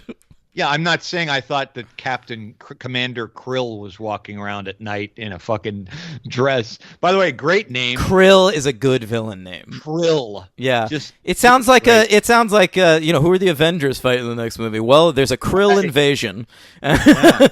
It sounds like a sea creature, like an evil sea It creature. is a sea creature. Krill is a sea creature. I know, but I meant it to be like not a shrimp. Okay. Because isn't that what are they like plankton krill? Is that what they are? Yeah, it's something Krill? like that. Yeah. All right. So not very threatening. Yeah, I think you could buy like dried up krill, serve them to your goldfish. Sounds good. Mm-hmm. Yeah, just point of reference for everybody. So Erica Leniak pops out of that cake. It's fucking weird. She says that she misses all the action and then pops up just in time for like Steven Seagal to like adopt her. And so it's a weird explanation. They say she fell asleep in the cake. Well, no, they drugged her. They drugged her, but then she like fell asleep in the cake and she pops out of the cake like naked. And Yeah. like thinking that she's at the party. Yeah, no, it's ridiculous. Yeah, She has her eyes closed. Like who? If you're popping out of a cake naked in front of an entire crew of the Navy guys who 300 haven't seen a seconds. woman in a year, like maybe keep them eyes peeled, buddy. I always do remember that breast shot because it is gratuitous. I was just going to use that word. I was going to say it is the textbook definition of gratuitous nudity because The whole shot is let's get a look at these tits. Yep, that's the whole shot. It is the shot. There's nothing else happening. She could have easily popped out of that cake with the bra on. Certainly. And those She's wearing a thong too, so you get a full ass shot. right, and those man-made fake breasts are just front and center. Are they And, fake? I'm so bad at telling fake breasts. They looked pretty cosmetic to me. I never know. Really? I never know. I'm so fucking bad. I mean, when you see like a porn star from the 80s, they're like 10 feet apart, so you know. But like, I can't tell anymore. I can tell, I guess, if I touched them. Right. She didn't really have like what looked like natural nipples. They were just kind of just like it looked like a sculptor just kind of took over. And, I didn't notice. No. Former Playmate of the Year in the movie and in real life. In Apparently. real life, too? That's what it says on our wiki. I feel like they don't really get shots anymore. Like, there was this period of time in the 90s where Playmates of the Year would get, like, acting roles. Yeah, who's the big one that made it into like an actual movie? Tracy, come on. I don't know. Oh my God, dude. Wasn't Vanessa Williams? I thought, but wasn't she Miss America first and then she posed for Playboy? And that, like, No, because she got her. I think they didn't know she had put. Oh, maybe you're right. Yeah, I don't know am. which order that happened in. Whatever, but yeah, no, Tracy Lords. Just thought of I it. mean, she got into like John Waters movies. That's something. It's something, I guess. Something more than them. Yeah. No, I guess she pops up and stuff. I've seen Tracy Lords in some movies. Yeah. Thank you. That's right, Miss Lords. Sure. Yeah, I just watched The Boondock Saints. Ron Jeremy was in it. That's That's always great. a sign of a great movie. It's a great movie anyway. I mean, It we is should- one of the worst movies ever made. It is. Really is fucking terrible. Yeah. Okay, so they're wandering around. They find another room of good guys that they didn't notice. So they collect some good guys along the way. That's right. Yeah, Raymond he- Cruz is one of them. Yeah, good old Raymond Cruz, man. That guy shows up in everything. He's in everything. I know. I was watching this movie, and it's like Raymond Cruz and Cole Meany and Glenn Morshower. We've hit the jackpot. It really is true. Cole Meany, love Cole Meany, and when he showed up, I forgot about that. I was real happy to see him. It's a hell of a cast. I mean, there's just no getting around it. And everybody in the Pentagon too. You got fucking Dale Dye in there. I mean, any movie with Dale Dye, it's like. I didn't recognize anyone from the Pentagon. I mean, I did, but like I couldn't have pulled a name for you. Dale Dye? No, I don't know that guy. Yeah, you do. He's always the same guy. He was he was a Vietnam vet who's in Platoon. He's in Born on the 4th of July. He's always like an army consultant and actor. He's the tall guy with the white brush cut. He's in both movies. He's in both fucking movies? I didn't recognize any crossover. You didn't? I did not notice that there were guys in the Pentagon from the first Under Siege are in the second Under Siege in the same role. Those were new characters. No, you didn't. I swear to you, I did. The fucking main sneaky guy from the Pentagon with the slick back hair. Mm-hmm. That's him in the second one, Didn't recognize it. Hitting on the woman and asking her to get a drink. Same fucking guy. No idea. I guess I was. Didn't matter to me, man. I just needed some Ryback in my life. Okay, yeah, all right. I was more excited about the new people in the second one. I was like, fucking Heigl, yes, please. Bogosian, sure. By the way, we should note another great part of Under Siege is Tommy Lee Jones's character's name, Bill Stranix with an Stranix X. is anything with an X is good. I loved Tommy Lee Jones's character in this because he's sort of a relic of the 60s, and it's like the very worst kind of 60s revolutionary piece of shit. He's wearing tie-dye in this movie and like a fucking jacket with fringe and shit.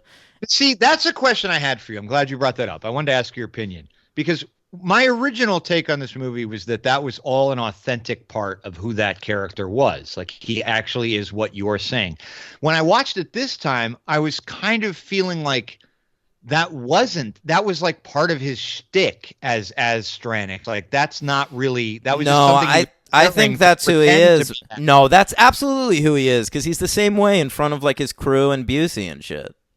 Yeah, I know, but just remember, like, when he first shows up, it's an act. Yeah, but how do you explain the scene where he's all of a sudden talking like, remember Saturday morning cartoons? That was the fucking best time of my life. I loved waking up on a Saturday morning watching a cartoon. It was enjoyable. Those were the good times.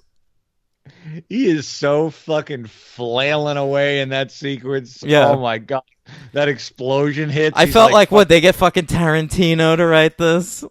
Yeah, exactly. He's like, and physically, Tommy Lee Jones is like Charlie Chaplin in it, all over that ship. He's like crashing into shit. I hope he had a good time. I guess he did. That's a good time for Tommy Lee Jones. That's how he has a good time. It's the most you'll ever see him smile in a movie. I'll say that. Yeah, he's having the time of his life in this movie. Yeah, you do not see a smile on that face. Yeah. Yeah. He smiles in Blue Sky whenever, like, Jessica Lange gives him a blowjob or something. There was a time when fellatio was not part of my playbook, but it's in my playbook. You ever see that movie? No, but I know exactly what you're talking about. I think she was nominated for an Oscar. She won an Oscar. She won for that? I believe so. Wow. Blue Sky. It's okay. It's worth watching. Okay. All right, so whatever. It comes down to like a huge battle. Erica Leniak gets to kill Colm Meaney. I was happy for her. Yeah, that was a sequence. Yeah. Steven Seagal has a real sleazy fucking line at the end, which I'm sure got applause in 1992, when they go, Casey, man, what's your next move? How about this? And he kisses her. Well, that's the very end, yeah. And I was wondering if we'd see her in Under Siege 2. Like, do they, you know? But I was happy about that because they spent so little time on that character that it wasn't like in Speed when it's like maybe those two kids can make it work after this.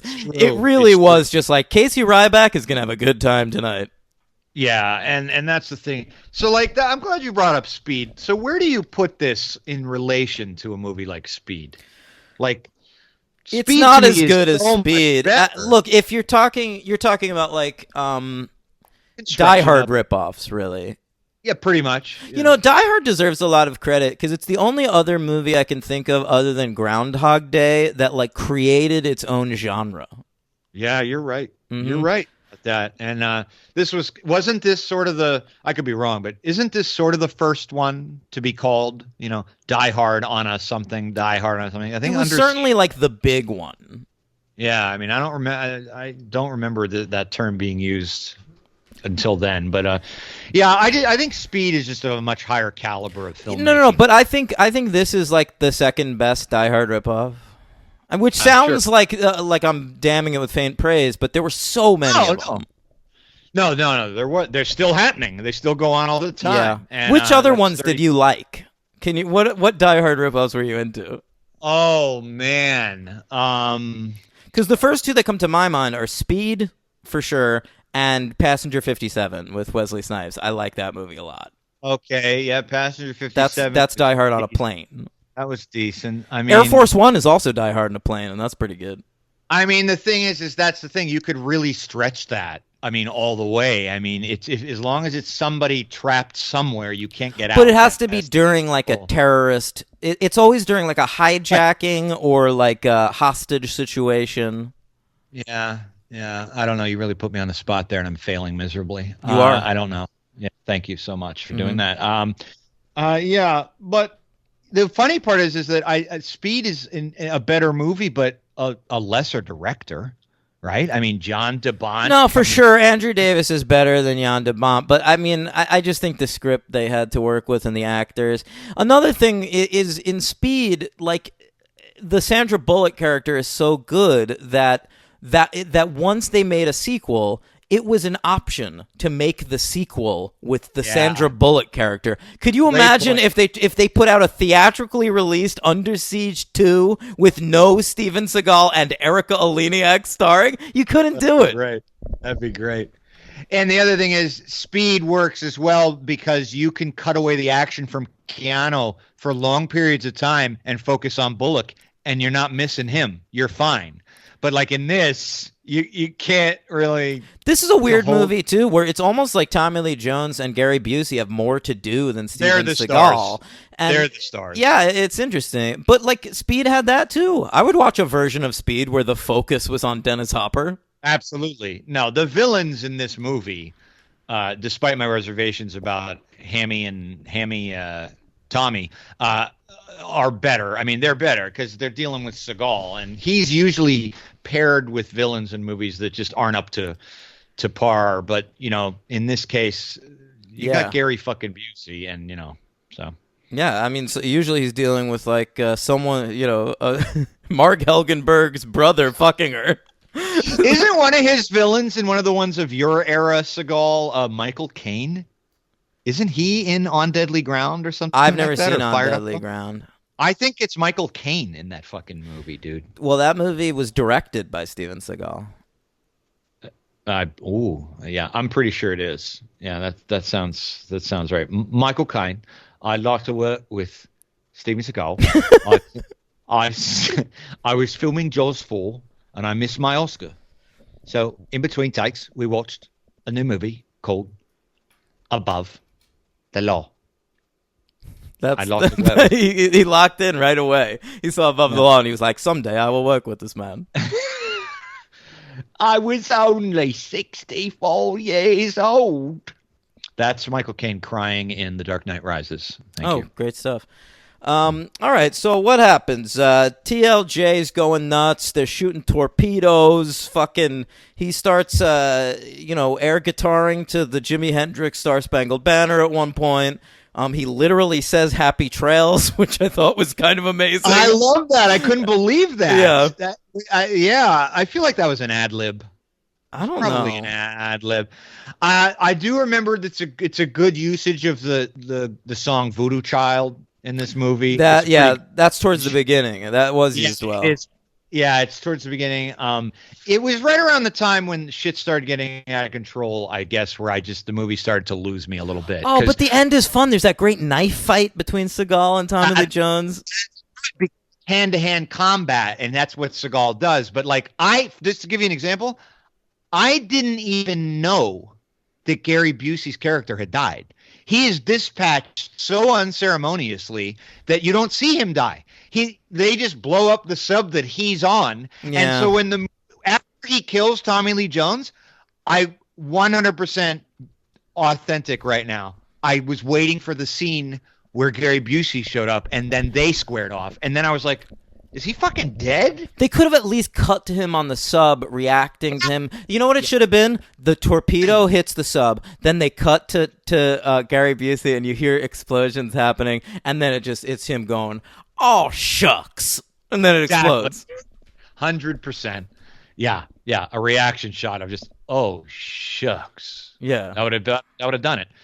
So I didn't even know that, but that knife fight I always remembered because I always found when I was 14 and I saw this, I found that way Tommy Lee Jones died to be so disturbing. How does he get killed? He gets a knife directly on top of his head. Just his head, and then stuffed through a television.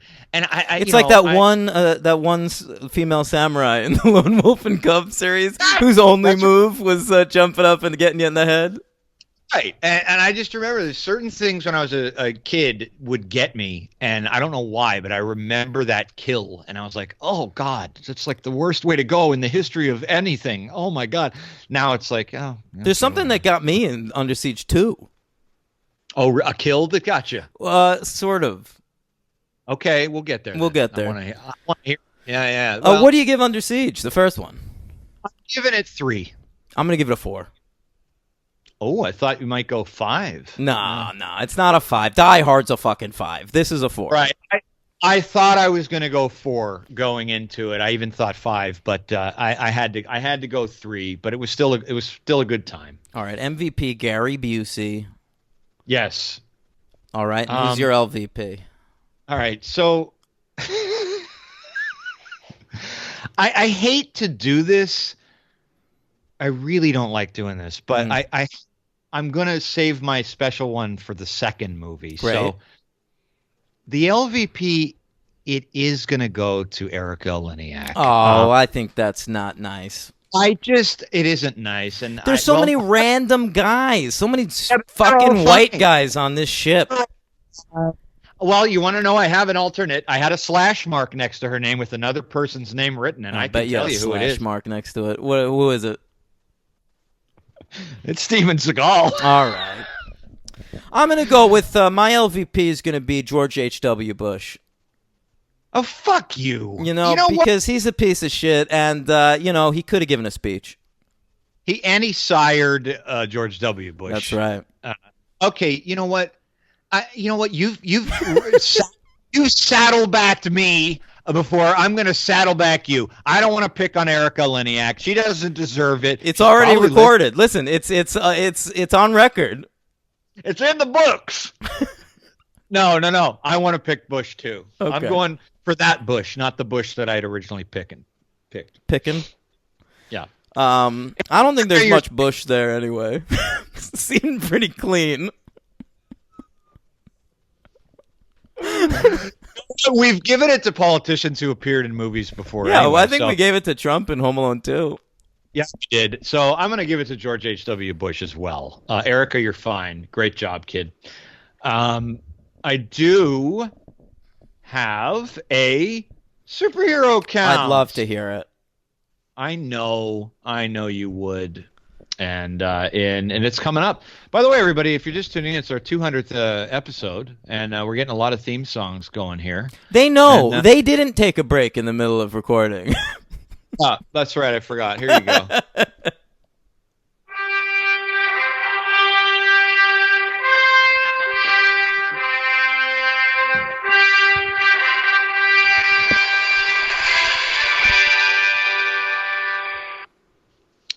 All right. That's right. Here we go. That's right. We have a 4 count. And starting with Tommy Lee Jones, what was he in, Daniel? Batman Forever. He played Harvey Dent. What else was he in? Remember this? Do you remember this? Yeah, he's in First Avenger, Captain America. Nice. Colonel Chester Phillips. Glenn Morshower? Sure. Shower? He played Colonel Robert Hendry in X-Men First Class. Yeah, I think I called him out then too. And he played. It doesn't say who he played, but he was in the episodes Ragtag and Beginning of the End in Agents of S.H.I.E.L.D. Sure. And he was Sam Lane in the new Supergirl. Oh, assume that's that's right. Yeah. He's on that show a lot. He played her dad. Okay. Or Lois Lane's dad. You know, Lois- Lois Lane's sister's on that show. Okay, that's weird. Yeah. And I have to do it to you again because there's one more for him. And what other show was he in? What other major event for you? What was he in, Glenn Moore show? Oh God. I mean, what was a major event for me? Preacher? For you? Yes. He's in that? Yep. I don't remember him being in that. In the episode On the Road. Oh, it's just one episode? Yeah. Okay. Great stuff.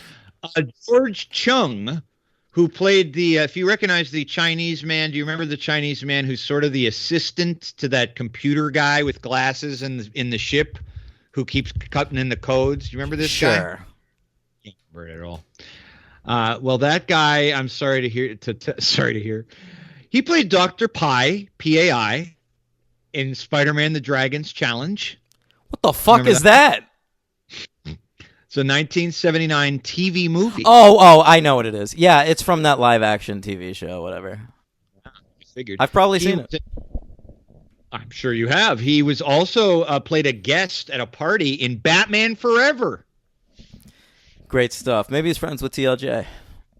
Perfect. And last but not least, and this is a great one, Kane Hodder was in this movie. I know. Come on. He's in the movie. Yeah, we've reached the Kane Hodder era of the Under Siege franchise. He was in Daredevil, uncredited 2003 Daredevil. Poor Who the bastard. fuck was he in that? Oh, they wouldn't even give him a credit for that? Jeez. That's it. We're good. Great. Under Siege 2, Dark Territory. It's dark. It is okay. So this was again written on spec, much like the Die Hard franchise. This was not written as an Under Siege movie. Right, and I saw the writing credits, and I couldn't believe my eyes. Really interesting. Written in college by the team of Richard Hatem and, of course, Matt Reeves, who has gone on to have quite a career. Very respectable. Long Island director, by the way. Remember, we were trying to come up with Long Island directors during the Hal Hartley episodes. He's one. Okay. Oh, I didn't know that. All right. Yeah, No, got his start as a writer. He wrote Under Siege 2, and then went into business with J.J. Abrams. They co-wrote The Pallbearer with David Schwimmer, which he directed. And he co-created Felicity. Really? Matt Reeves and J.J. Abrams are the co-creators of Felicity. J.J. Abrams, head writer. Matt Reeves, head director. And what a great job they did on that all-time classic show. I didn't know Matt Reeves was associated with that. You better believe it. Well, he's associated with some other great stuff, right? Well, yes, he went on, he continued working with Abrams. He directed Cloverfield. He directed the Let the Right One In American remake, Let Me In, which is supposed to be good, but I've never seen it. You didn't see it? No. I actually once bought a ticket to see it in theaters, and then it was starting at the same time as The Social Network, and I was like, I'm going to go see Social Network again. That was a good call. Yeah. But it's good. It's good. I saw it. Yeah. Okay. It's nowhere near the original, but it's a good movie. And yeah. he directed the last two Planet of the Apes also. And upcoming is obviously the The Batman, of course. He's directing the Robert Pattinson Batman movie. Hayden has gone on to have an okay career, too. He's done shit. He's more of a journeyman TV writer, not a director. But he created the show Miracles, which is okay. It only ran one season. And he's continued just writing for TV shows. He's currently writing for Titans on the DC Universe, whatever the fuck. I've heard a couple of people say that is a very violent, bloody, and entertaining show, but I have no desire to watch it. Nor do I. Okay. Anyway, that's what that guy's up to. It was directed by a fella named Jeff Murphy, who we've actually covered on the podcast. Yes. He hasn't really done much that I have any interest in, but he directed Young Guns 2, which we covered. Right. Yeah, that's crazy. With the great Ryan Rebalkin. And yeah, that's right. Yeah, and really nothing else.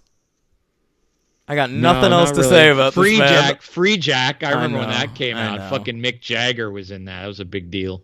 He directed Fortress 2, so we might cover him again someday. Is that a Christopher Lambert vehicle? It certainly is.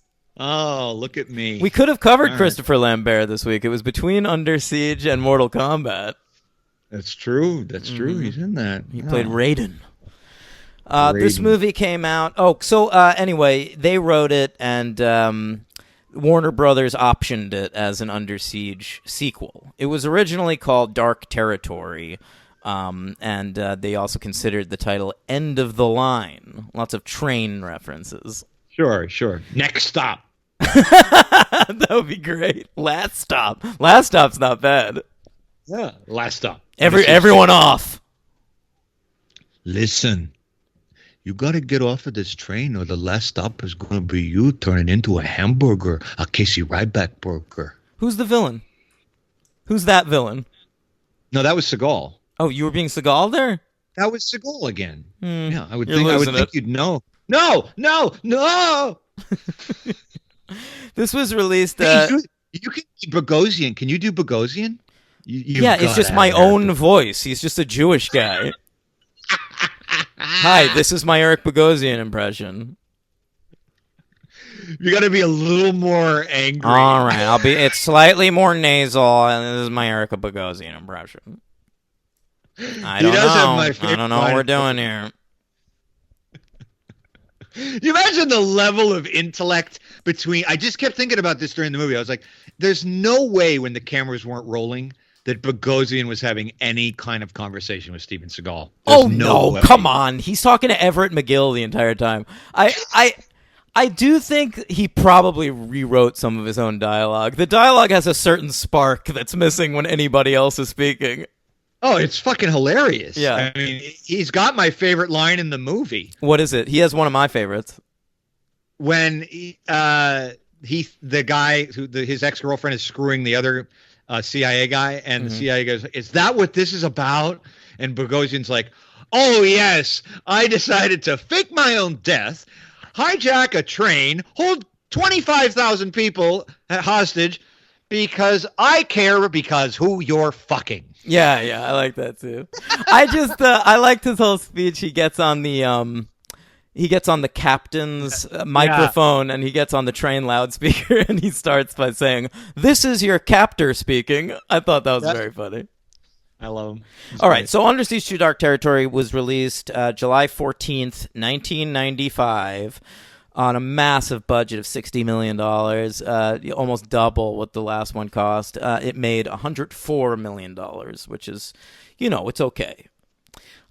It came in number 36 at the box office for that year.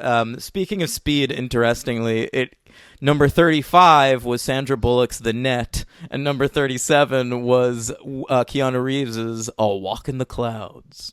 Wow. Two movies that are both worse than Under Siege 2 Dark Territory. I saw The Net in theaters. Me too. Really? Yeah, big time. You were just a tyke. And I remember my parents saw Walk in the Clouds in theaters and hated it. And then I saw it later in Oh. life, and I was like, they were right. Good for them. Damn. Can I bust out my list, my train list? Yeah, I've been waiting for this. Absolutely. All right, so here's a list of great movies that take place on a train. I think that Train is a very good place to set a movie. All right, May. When you say them, I will say whether I've seen it. I like Right. trapped people together movies, and Train is a good place to be trapped. Okay, so here are the great train movies. Back in alphabetical order. Back to the Future Part 3. All right, great train sequence at the end. A great train sequence. Okay, fine. The rest of them are train movies, all right? I snuck that one in there. I thought you wouldn't give me shit. I just got confused. I was like, wait a second.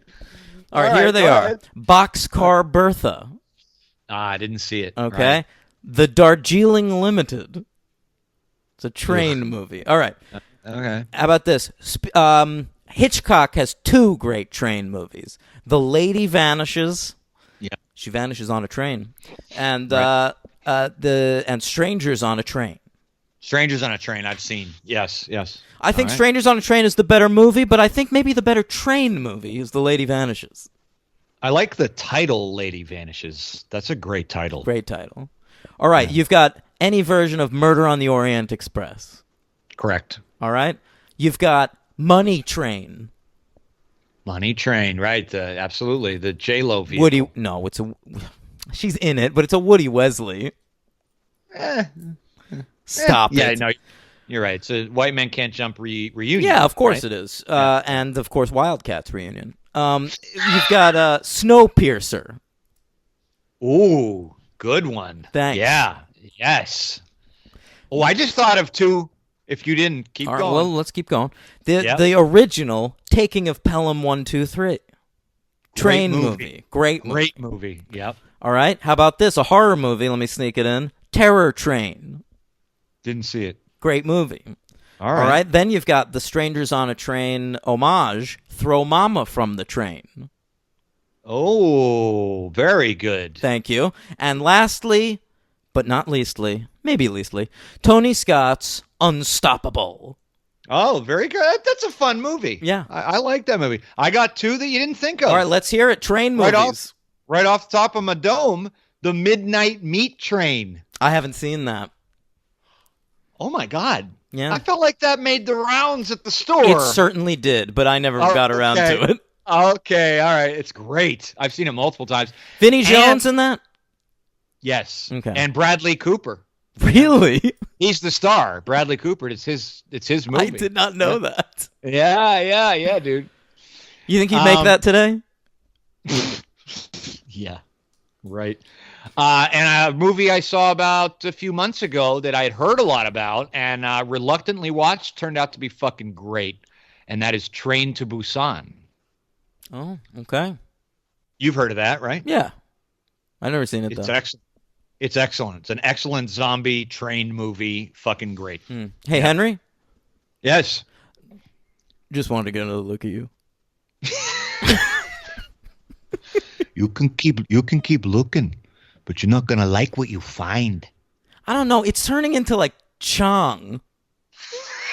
Well, he's got like an indiscernible accent that he's putting on. That's why it's funny. Oh, by the way, we did forget to mention some great dated language in Under Siege 1.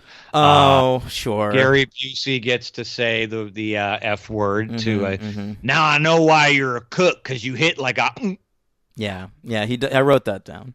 pretty nice. You wrote it down. There's actually a couple of good ones in Dark Territory too that I wrote down. I might not have written them down, but we'll see. Go ahead. Let's Okay. get going. Oh, All right. okay. Let's get into it. Under Siege 2, Dark Territory.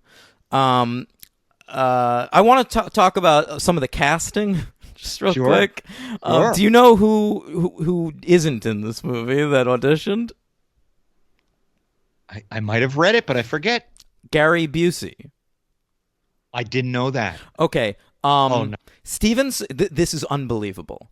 Steven Seagal was out of the country, okay?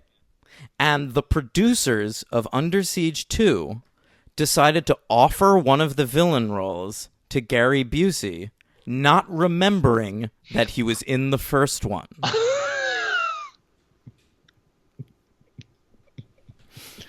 That is Okay? awful. No So- wonder Gary Busey's depressed. No. Gary Busey made out like a bandit. They actually cast him. They signed him to a pay-or-play contract, meaning if the movie doesn't get made or he doesn't get to be in it, he still gets paid. Oh. Uh-huh. So, Steven Seagal gets back to America, finds out they've cast Gary Busey, finds out he's got this ironclad fucking contract, and then Steven Seagal, out of his own fucking wallet, has to pay Gary Busey $750,000. He didn't have to. What? He just wanted him disassociated with the project? Uh-huh. Bought him off. Bought him off Wow. to not be embarrassed. Oh, you think he did that for Gary Busey as a No. nice- No, I think it was like, how can we cast he Gary didn't want- Busey right. in a different role? Yeah. Wow. Okay. Yeah. Jesus. Mhm. $750,000. Yeah, the other fun casting story in this movie comes from Jenny McCarthy. I know that one, but go ahead for our listeners. who auditioned, and even though her character never got naked, was told that she had to get naked for the audition.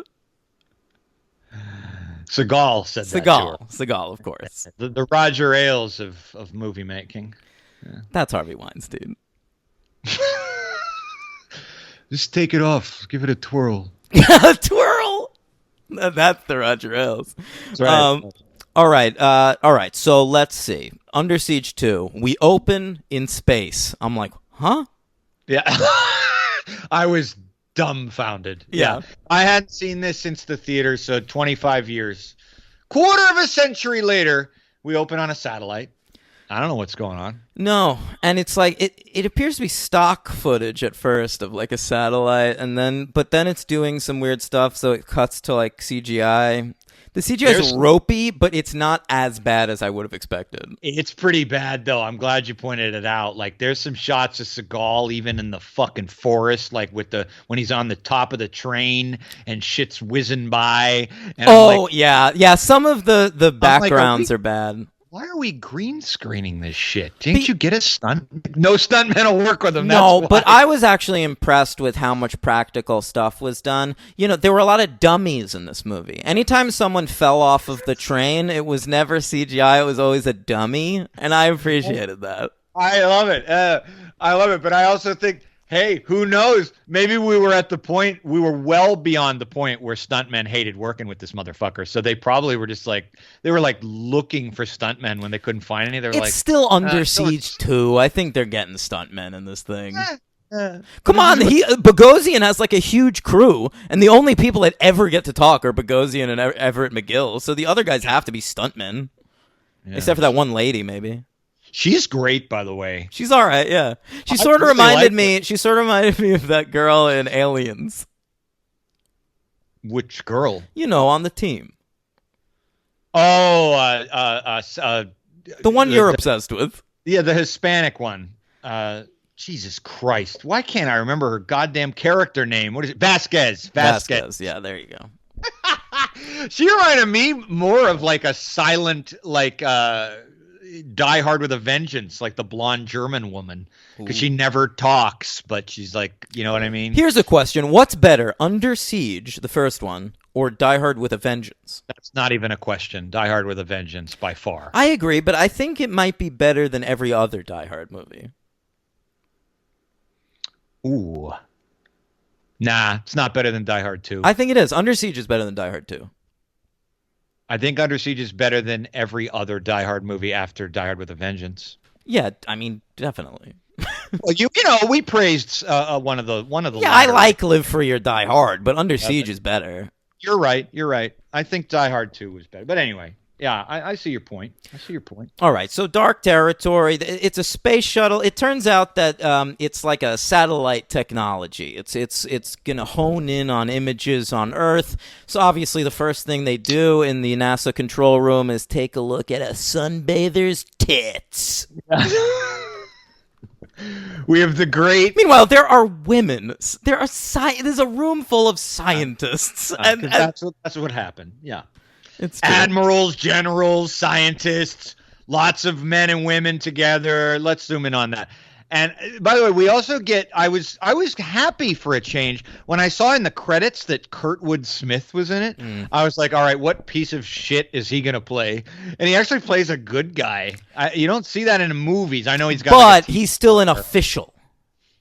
Yes, right. But you know, he will forever to me be linked to one of the most disgusting, vile villains ever in RoboCop. Of course, yeah. The only things I think of with him are RoboCop and that 70s show.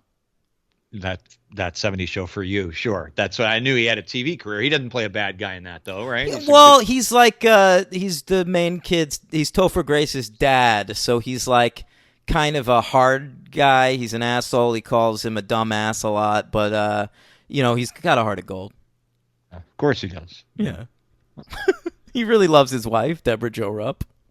All All right. So, what is it? Let's catch back up with Casey Ryback. His entire family has died since the last movie somehow.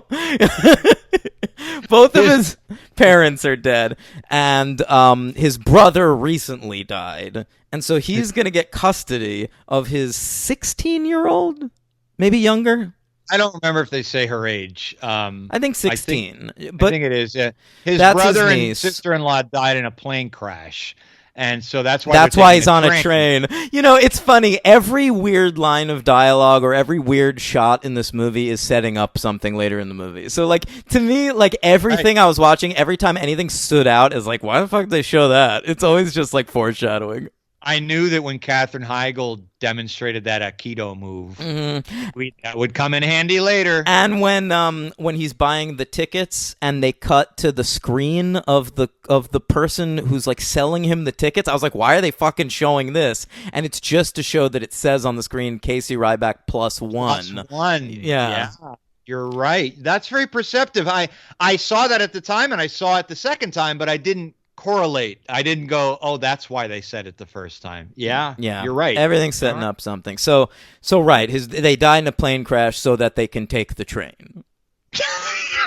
It was a big sacrifice, but we needed to get Katie Heigl onto that train to make her learn Katie Heigl? Who are you, fucking Steven Seagal? That's what he called her. Yeah. So that's what made me grossed out more. I was so grossed out by their first interaction, dude, because I know the type of dude Steven Seagal is, and it was a weird line reading. When they first greet each other, he goes, "You've gotten big, huh?" Oh, God. Now, did you read that anecdote about them before you watched the movie? Yeah, but I think I still would have been creeped out by that. Yeah, but I read it first. So then the whole movie, I'm just like tainted with this hanging over my head. Well, they actually don't have a lot of screen time together. They do. They don't, because early in the movie, like he takes her to the dining car or whatever. But then, like they get separated. She's a hostage, and he's like man on the run. It's sort of like how in fucking Die Hard, Bonnie Bedelia and Bruce Willis don't really have that many scenes together. Yeah, you're right. I just love how it audibly, I could hear in your voice, it made you feel better.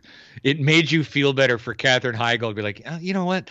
She didn't have to deal with them that much. No, all her scenes are with that fucking random hot girl who's like the bartender of the train.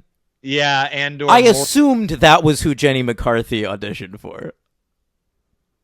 It would have had to be. You're right, because you're right. When I first read that, I was assuming it was for the Katherine Heigl role, but Jenny McCarthy was already like 25 or something. I was watching her on that fucking... She was older already by the time she got famous.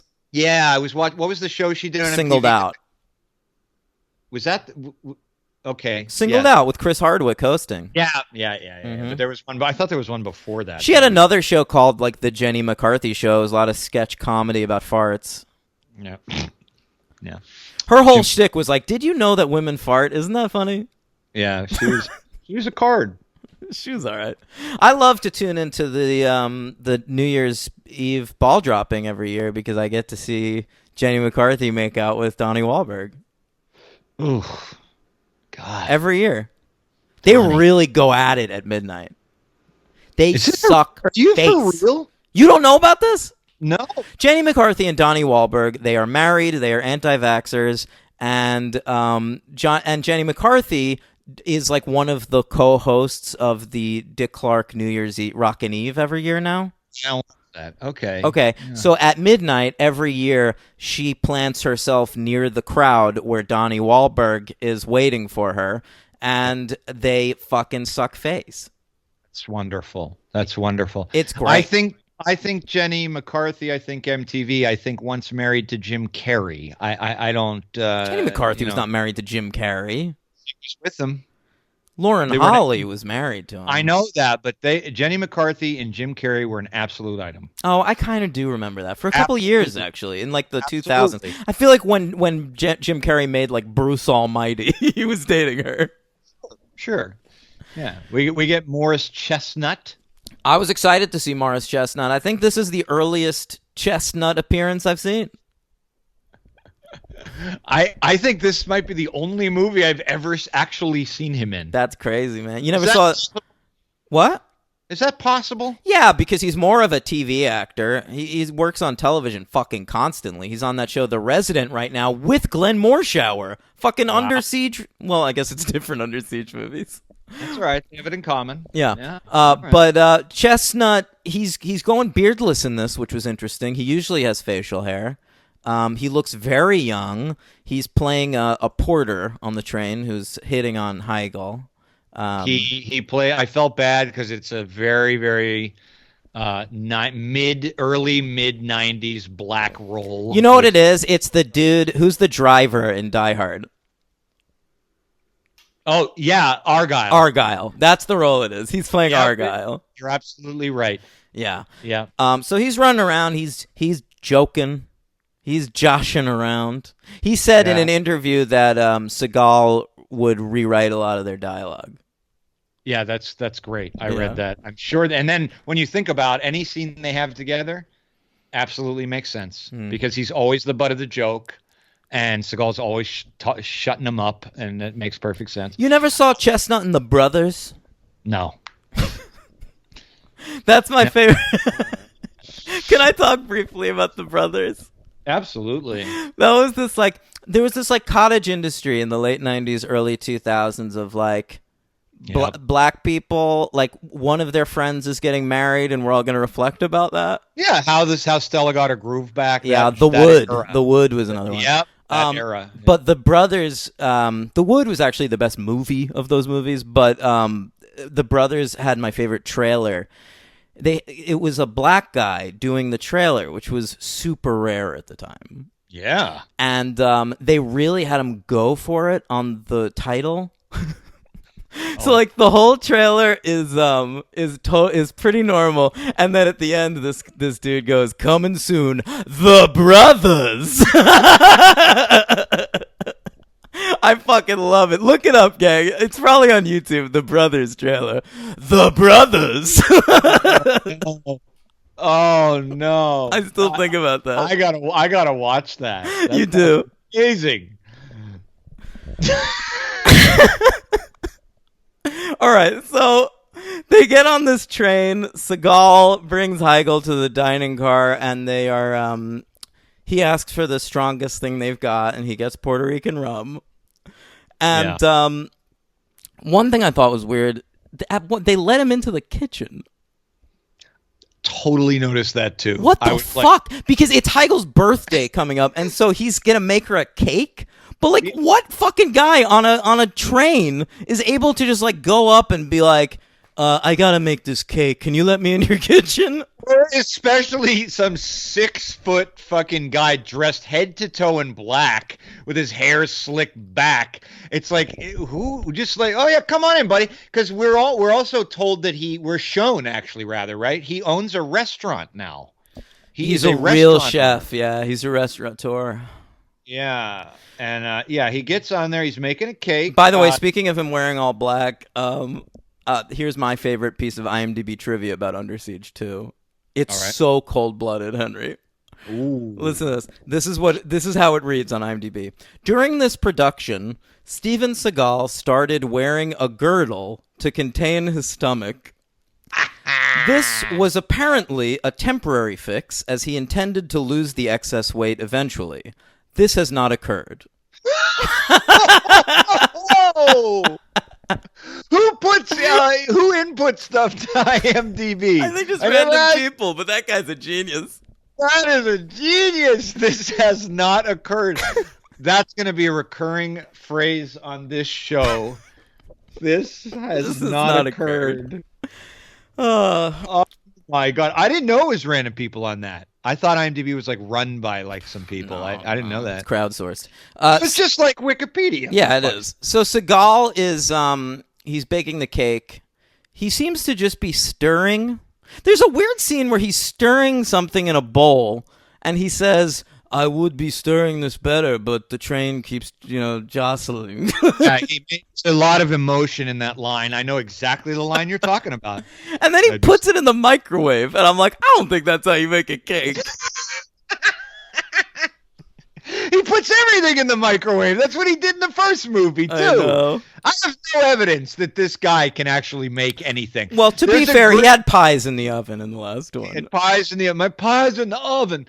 He had in the first one. There's a great cutaway shot. We didn't talk about it. Great cutaway shot where he tells off like says something under his breath, and it's a close up of his face, and then this awful jump shot to another pair of hands cutting carrots really fast. Oh, and it's God.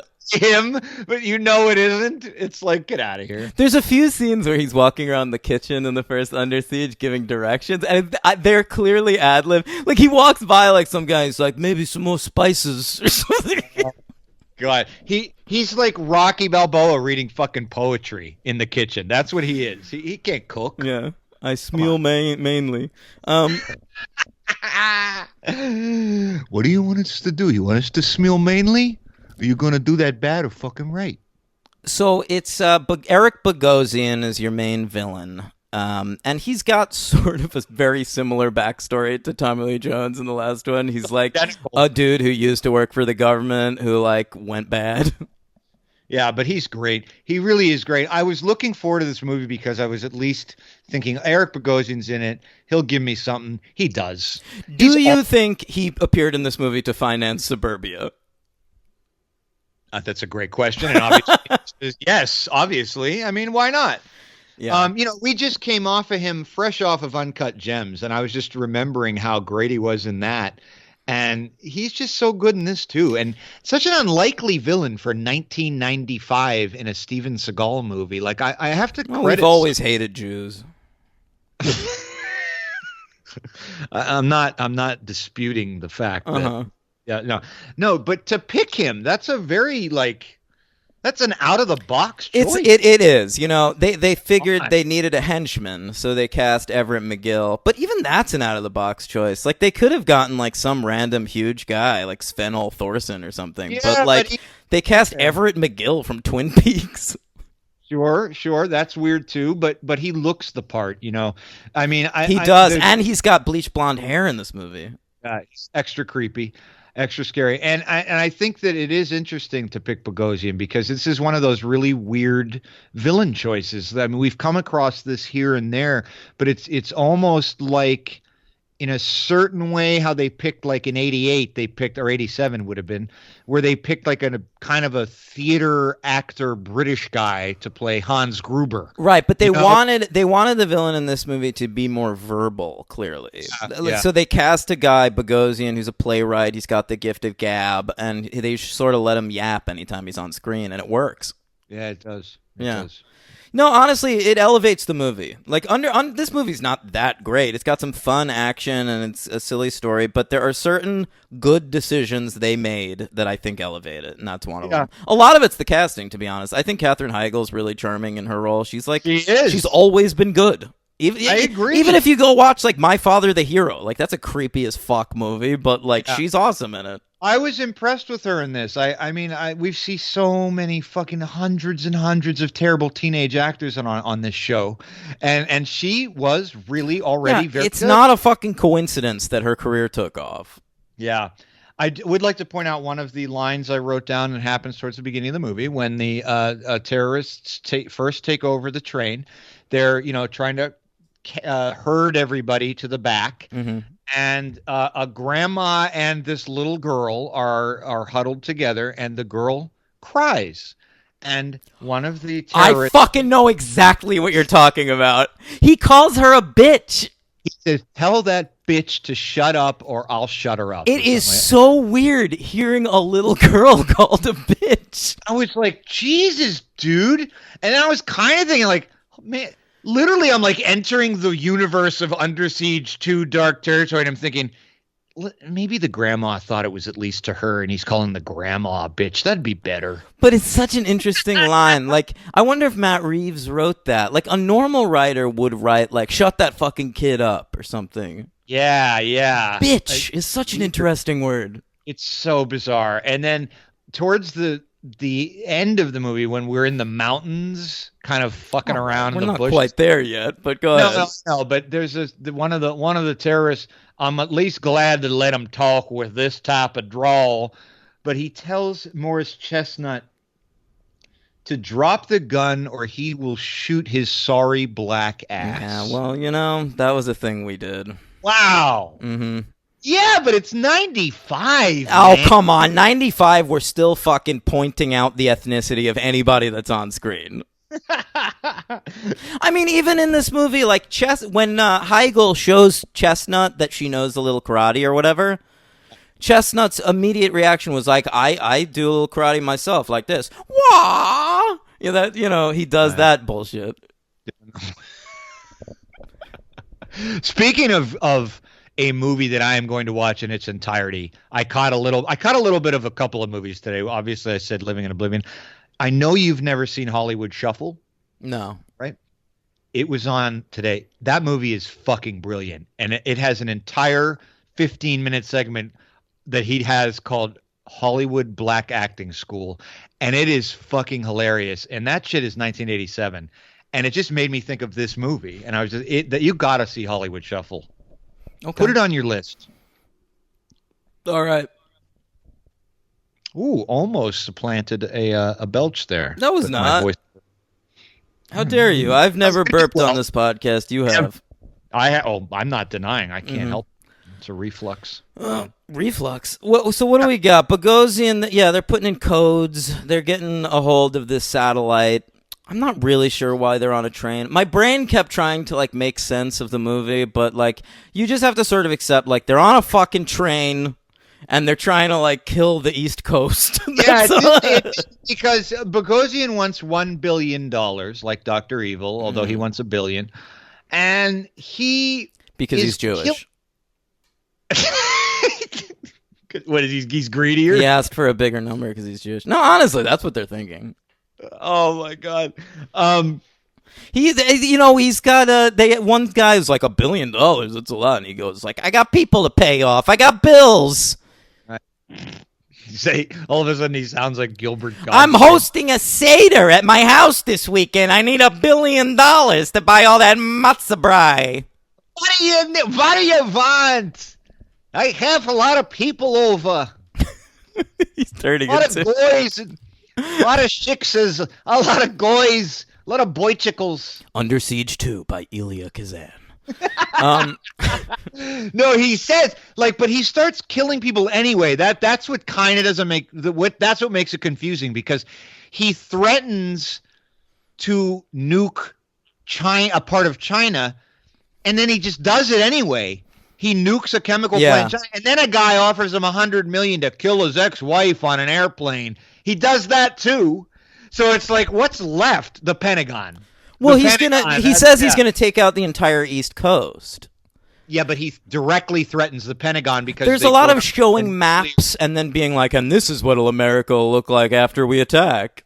And shows like and something disintegrated. He lets the generals and admirals know quite clearly he knows they have a nuclear warhead beneath the Pentagon. That's right. And he's going to nuke that. And from space in a great laser effect that we get to see a couple of times. Yeah, it's pretty good.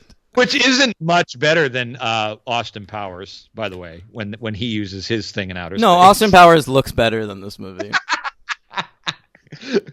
Well, more money went into The Spy Who Shagged Me, that's for sure. All right, so Ryback is on the loose in this train. He's starting to kill motherfuckers. Bogosian's starting to notice that this guy's around. So Everett McGill is sort of sent after him. And they have to figure out, they know that it's Ryback plus one.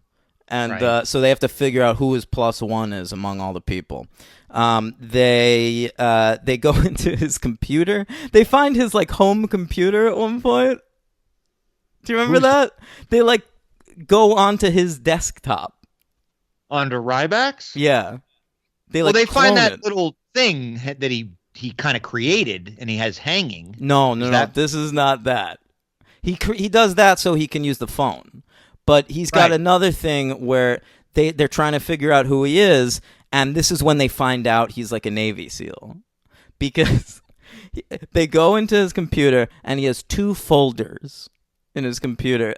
2 folders that I noticed. There might have been more folders. Yes. And I loved this, because one folder is labeled recipes. He's a Yes. cook. We know it must be his computer. I love the production design team. Like, what do we know about this character? He's a cook. He might have a folder of recipes.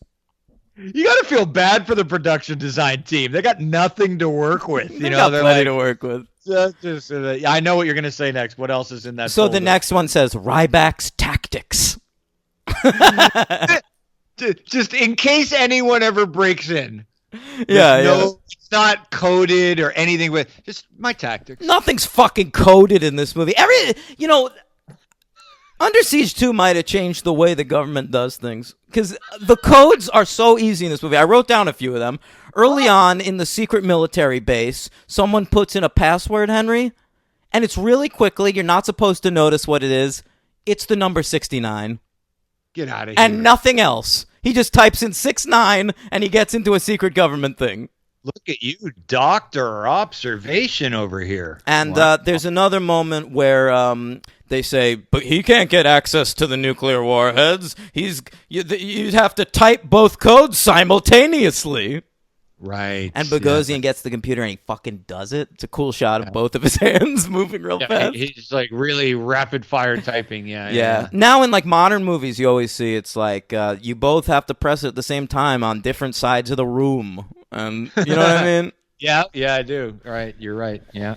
All right. So what else? What happens? They find Heigl, and Heigl tries to pepper spray Everett McGill, and we find out the scariest thing about that character that he has apparently in his life been pepper sprayed so many times that he has developed an immunity to it.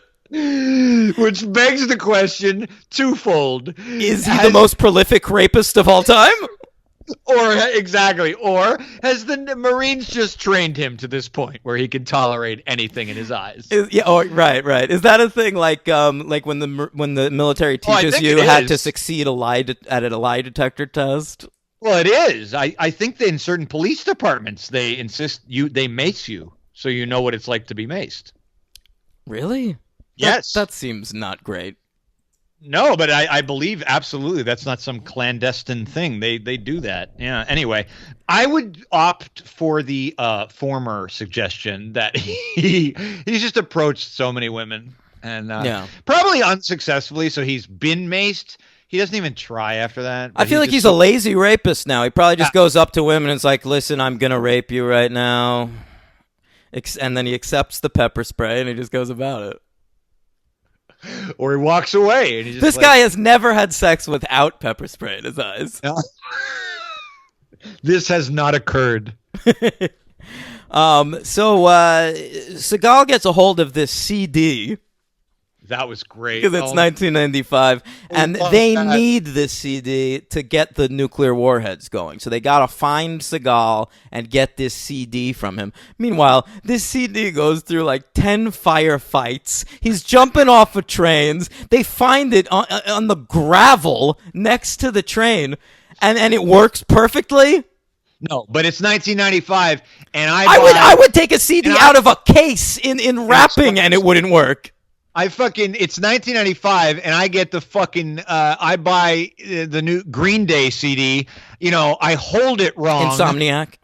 Yeah, I hold it wrong, and I can't play it for like 10 days. You know, Forever.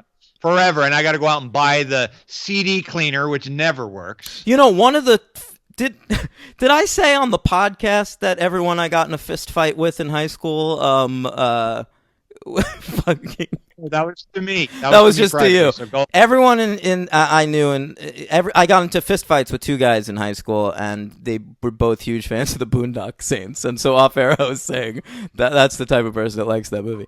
But anyway, one of the fights that I got into, I had lent someone my copy of Nine Inch Nails' as The Fragile, and they scratched it up, and that's how the fight started. No, I didn't throw the first punch, but that was the impetus. Wow. Great That's stuff. a no-no, man. That's a no-no. Can't scratch up my fucking CD. No, don't do that. Meanwhile, I told him which track. I remember this. I'm like 15. I was like, this track is scratched up. And his defense was like, well, I never even listened to that track. So, like, how would it be scratched up? And I'm like, that's not how CDs work. I could just picture 15-year-old Dan fucking inviting that punch with that tone. I knew it was coming. I was like, I'm gonna get punched, and so I was ready, and I fought back. That's great. Listen, you fucking troglodyte. I don't know if you know how lasers work, but crack itself. Oh, that's great. All right, so Seagal jumps on to the train. There's a lot of jumping off the train, getting back on the train. He steals a car at one point so he can follow the train, and then he jumps back onto the roof. One of my favorite shots is when he runs to the car and the trunk is already open with the correct fuses already ready to be hot wired. Yeah, he did get onto that car real fast. He just opens the trunk is open, and you look in, the wire's already cut, ready to go. He just puts them together. Yeah. Boom. So he comes on with a gun and just starts fucking shooting. Everyone on the train should be dead. There should be 100 dead civilians. When he opens fire in the compartment, everyone's just ducking. Yeah, I was like, wouldn't he like say? He doesn't even say, "Everybody get down." No. He just comes on, starts fucking shooting. The bad guys are shooting back at him. It's this bizarre scene where it's one guy shooting a machine gun and like 20 guys shooting a machine gun back at him, and nobody's getting hit. Yeah. We should mention, I can't believe we didn't say this. This is a huge component of Steven Seagal. He's the one action hero in most of the modern history of action movies. Nary a fucking scratch ever. He never gets hurt. He is not like Arnold, who will take a cut, or Bruce Willis, who gets the shit beat out of him. You do not touch Steven Seagal. I remember as a kid thinking that was so cool, but also noticing how unique that was. In every movie that you haven't seen either, in the 80s ones, doesn't matter, man. You cannot land a punch on this motherfucker. It is interesting. You think he'd almost get a scratch accidentally at some point. Yeah, doesn't let it happen, man. It's the way of Aikido. But I don't understand that. Like, does he think that's badass? Like, I'm so fucking badass, nobody can even hit me? I think it's so much more badass to have a lot of scars and shit. Of course it is. Of course it is. But I think he's a pretty boy. He doesn't want to get fucking gnarled up in any way. He's always been that way. Yeah. Always. Yeah. All right, so he gets in the big fight in the kitchen with Everett McGill. Is it Everett McGill? And then he kills him, and it's like, and he has the great line, "Nobody beats me in the kitchen." Yeah, because he's a chef, and that's his kitchen. Yeah, there's there's another Die Hard ripoff with a better kitchen fight actually, and it's Van Damme's got a good one in Sudden Death. Oh, I haven't seen that forever. Yeah, man. That's Die Hard in a hockey arena. Oh, so that was filmed in Pittsburgh at the Civic Arena where the Penguins play. I think you've talked about this on the show. I don't know that I have. Well, I've definitely heard it. So then the big ending, it's a helicopter. Heigl's up there on the helicopter. They're trying to get Seagal up there. He fucking climbs up and he chops Bogosian's fingers off. And then Bogosian has a great fall. It's like they're trying to like top the Alan Rickman fall in the original Die Hard. They can't do it. But no, they can't. It's not as good. But he does. He falls into this like massive fucking explosion, and you see him fall all the way. It's great. Yeah, he's already been shot in the stomach, but he's still hanging on. And we do get to see Morris Chestnut implement the Aikido move on the African-American female terrorist. Oh, yes. That's right. And he throws her out of the plane, and then it's the driver of the helicopter is like, "Oh boy, we're really succeeding. How much are we succeeding? We're doing great, aren't we?" And then Chestnut's like, "Think again." Yeah. I wish he just said "think again," but they give him like some really uncomfortable dialogue. Mm-hmm. I'm not going to do it on the show. What is it? It's just it's very just say it in a white voice. Okay. It's like, all right, I'll do it in a super white voice. Okay. All right. That isn't the situation, because this is my chopper now, motherfucker. So we're going to do what I say. You got me? It's not that bad. Well, I changed some of the words. Oh, well, I wanted you to say that really in the white voice. Right, but I couldn't remember them, so it worked out. Oh, you're annoying. Okay, so that's the end of that movie, and I give it a 3. I'm giving it a 2. You know, I went into this expecting to give this a 2. It's a real charmer. Okay, all right.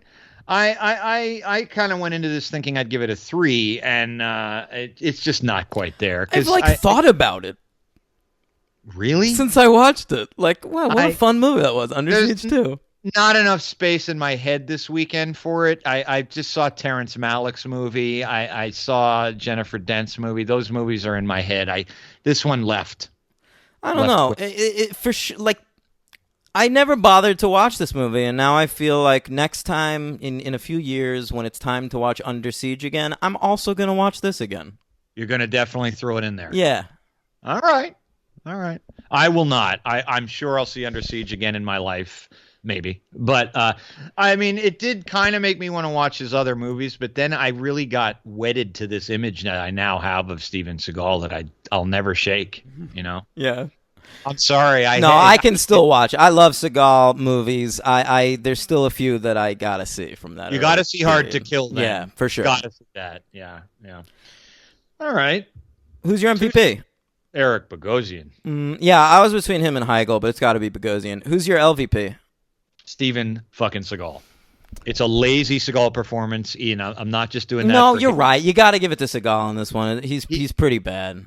Yeah, and I mean everyone in the movie pretty much outshines him. Yeah. And is clearly even trying. So yeah, no, he's bad. I posted what I thought was his worst moments in the movie. I took a video of it. It's Okay. So you remember the reason they're hijacking the train is because the people that have like the nuclear codes, they're on the train. It's like this man and woman, and they're secretly fucking. Yes. So the terrorists throw the woman out of the train, and the train is on like an elevated platform, and like she goes plummeting to her death. And Seagal is on top of the train at this point and sees her plummet to her death, and they just cut to Seagal, and he just goes, "God damn it!" It's the worst line reading. So yeah, I'll go with Seagal too. He's very troubled by this horrible God thing. damn it. Yeah. So yeah, a superhero count. Yep, I got a 4 count. Eric Bogosian was in Blade Trinity. Okay. Yeah, played Bentley Tittle. Mm. Great. Morris Chestnut played Marcus Williams in Kick-Ass 2. I don't remember that. Neither do I. The Brothers. Patrick Kilpatrick Great. was one of the mercenaries, mercenary number 2. He used to be a regular on Lois and Clark, The New Adventures of He played. Wait, who'd he play? Doesn't say. I was thinking of someone else. Never mind. Go ahead. Kurtwood Smith, this guy. Whew. All right, he was in Green Lantern First Flight. Mm. He played Kanjar Rowe, one of those great Green Lantern aliens. Mm. He played Agent James Bennett in Batman Beyond. He played a prosecutor in a cartoon Justice League. He played Shi'ar Rev in Green Lantern, the animated series. And last but not least, he played Commissioner Gordon in Beware the Batman. He's got a good voice. Oh, wait, one more live action. Agent Carter, he played Vernon Masters. No memory of that. Great. That's it. Oh boy, Henry, what a long episode. What a long haul it's been. It was Both but we tonight made it. and for this podcast. It's been a ride, my friend. It's been a ride. This is our 200th official 200th episode. We're really around the 240 mark, I'd We're say. closing in on 4 years doing this. Yeah, June will be 4 years, man. 4 years, and it's still fun. Yeah, It's- no. I totally still have fun doing it. It's not. I know. I mean, this is the last episode because Henry put Joker on his top 10 list, but it's been fun while it lasted. It was, and to individual opinions be damned. It's Dan's opinion or the highway, and that's why the show thrives.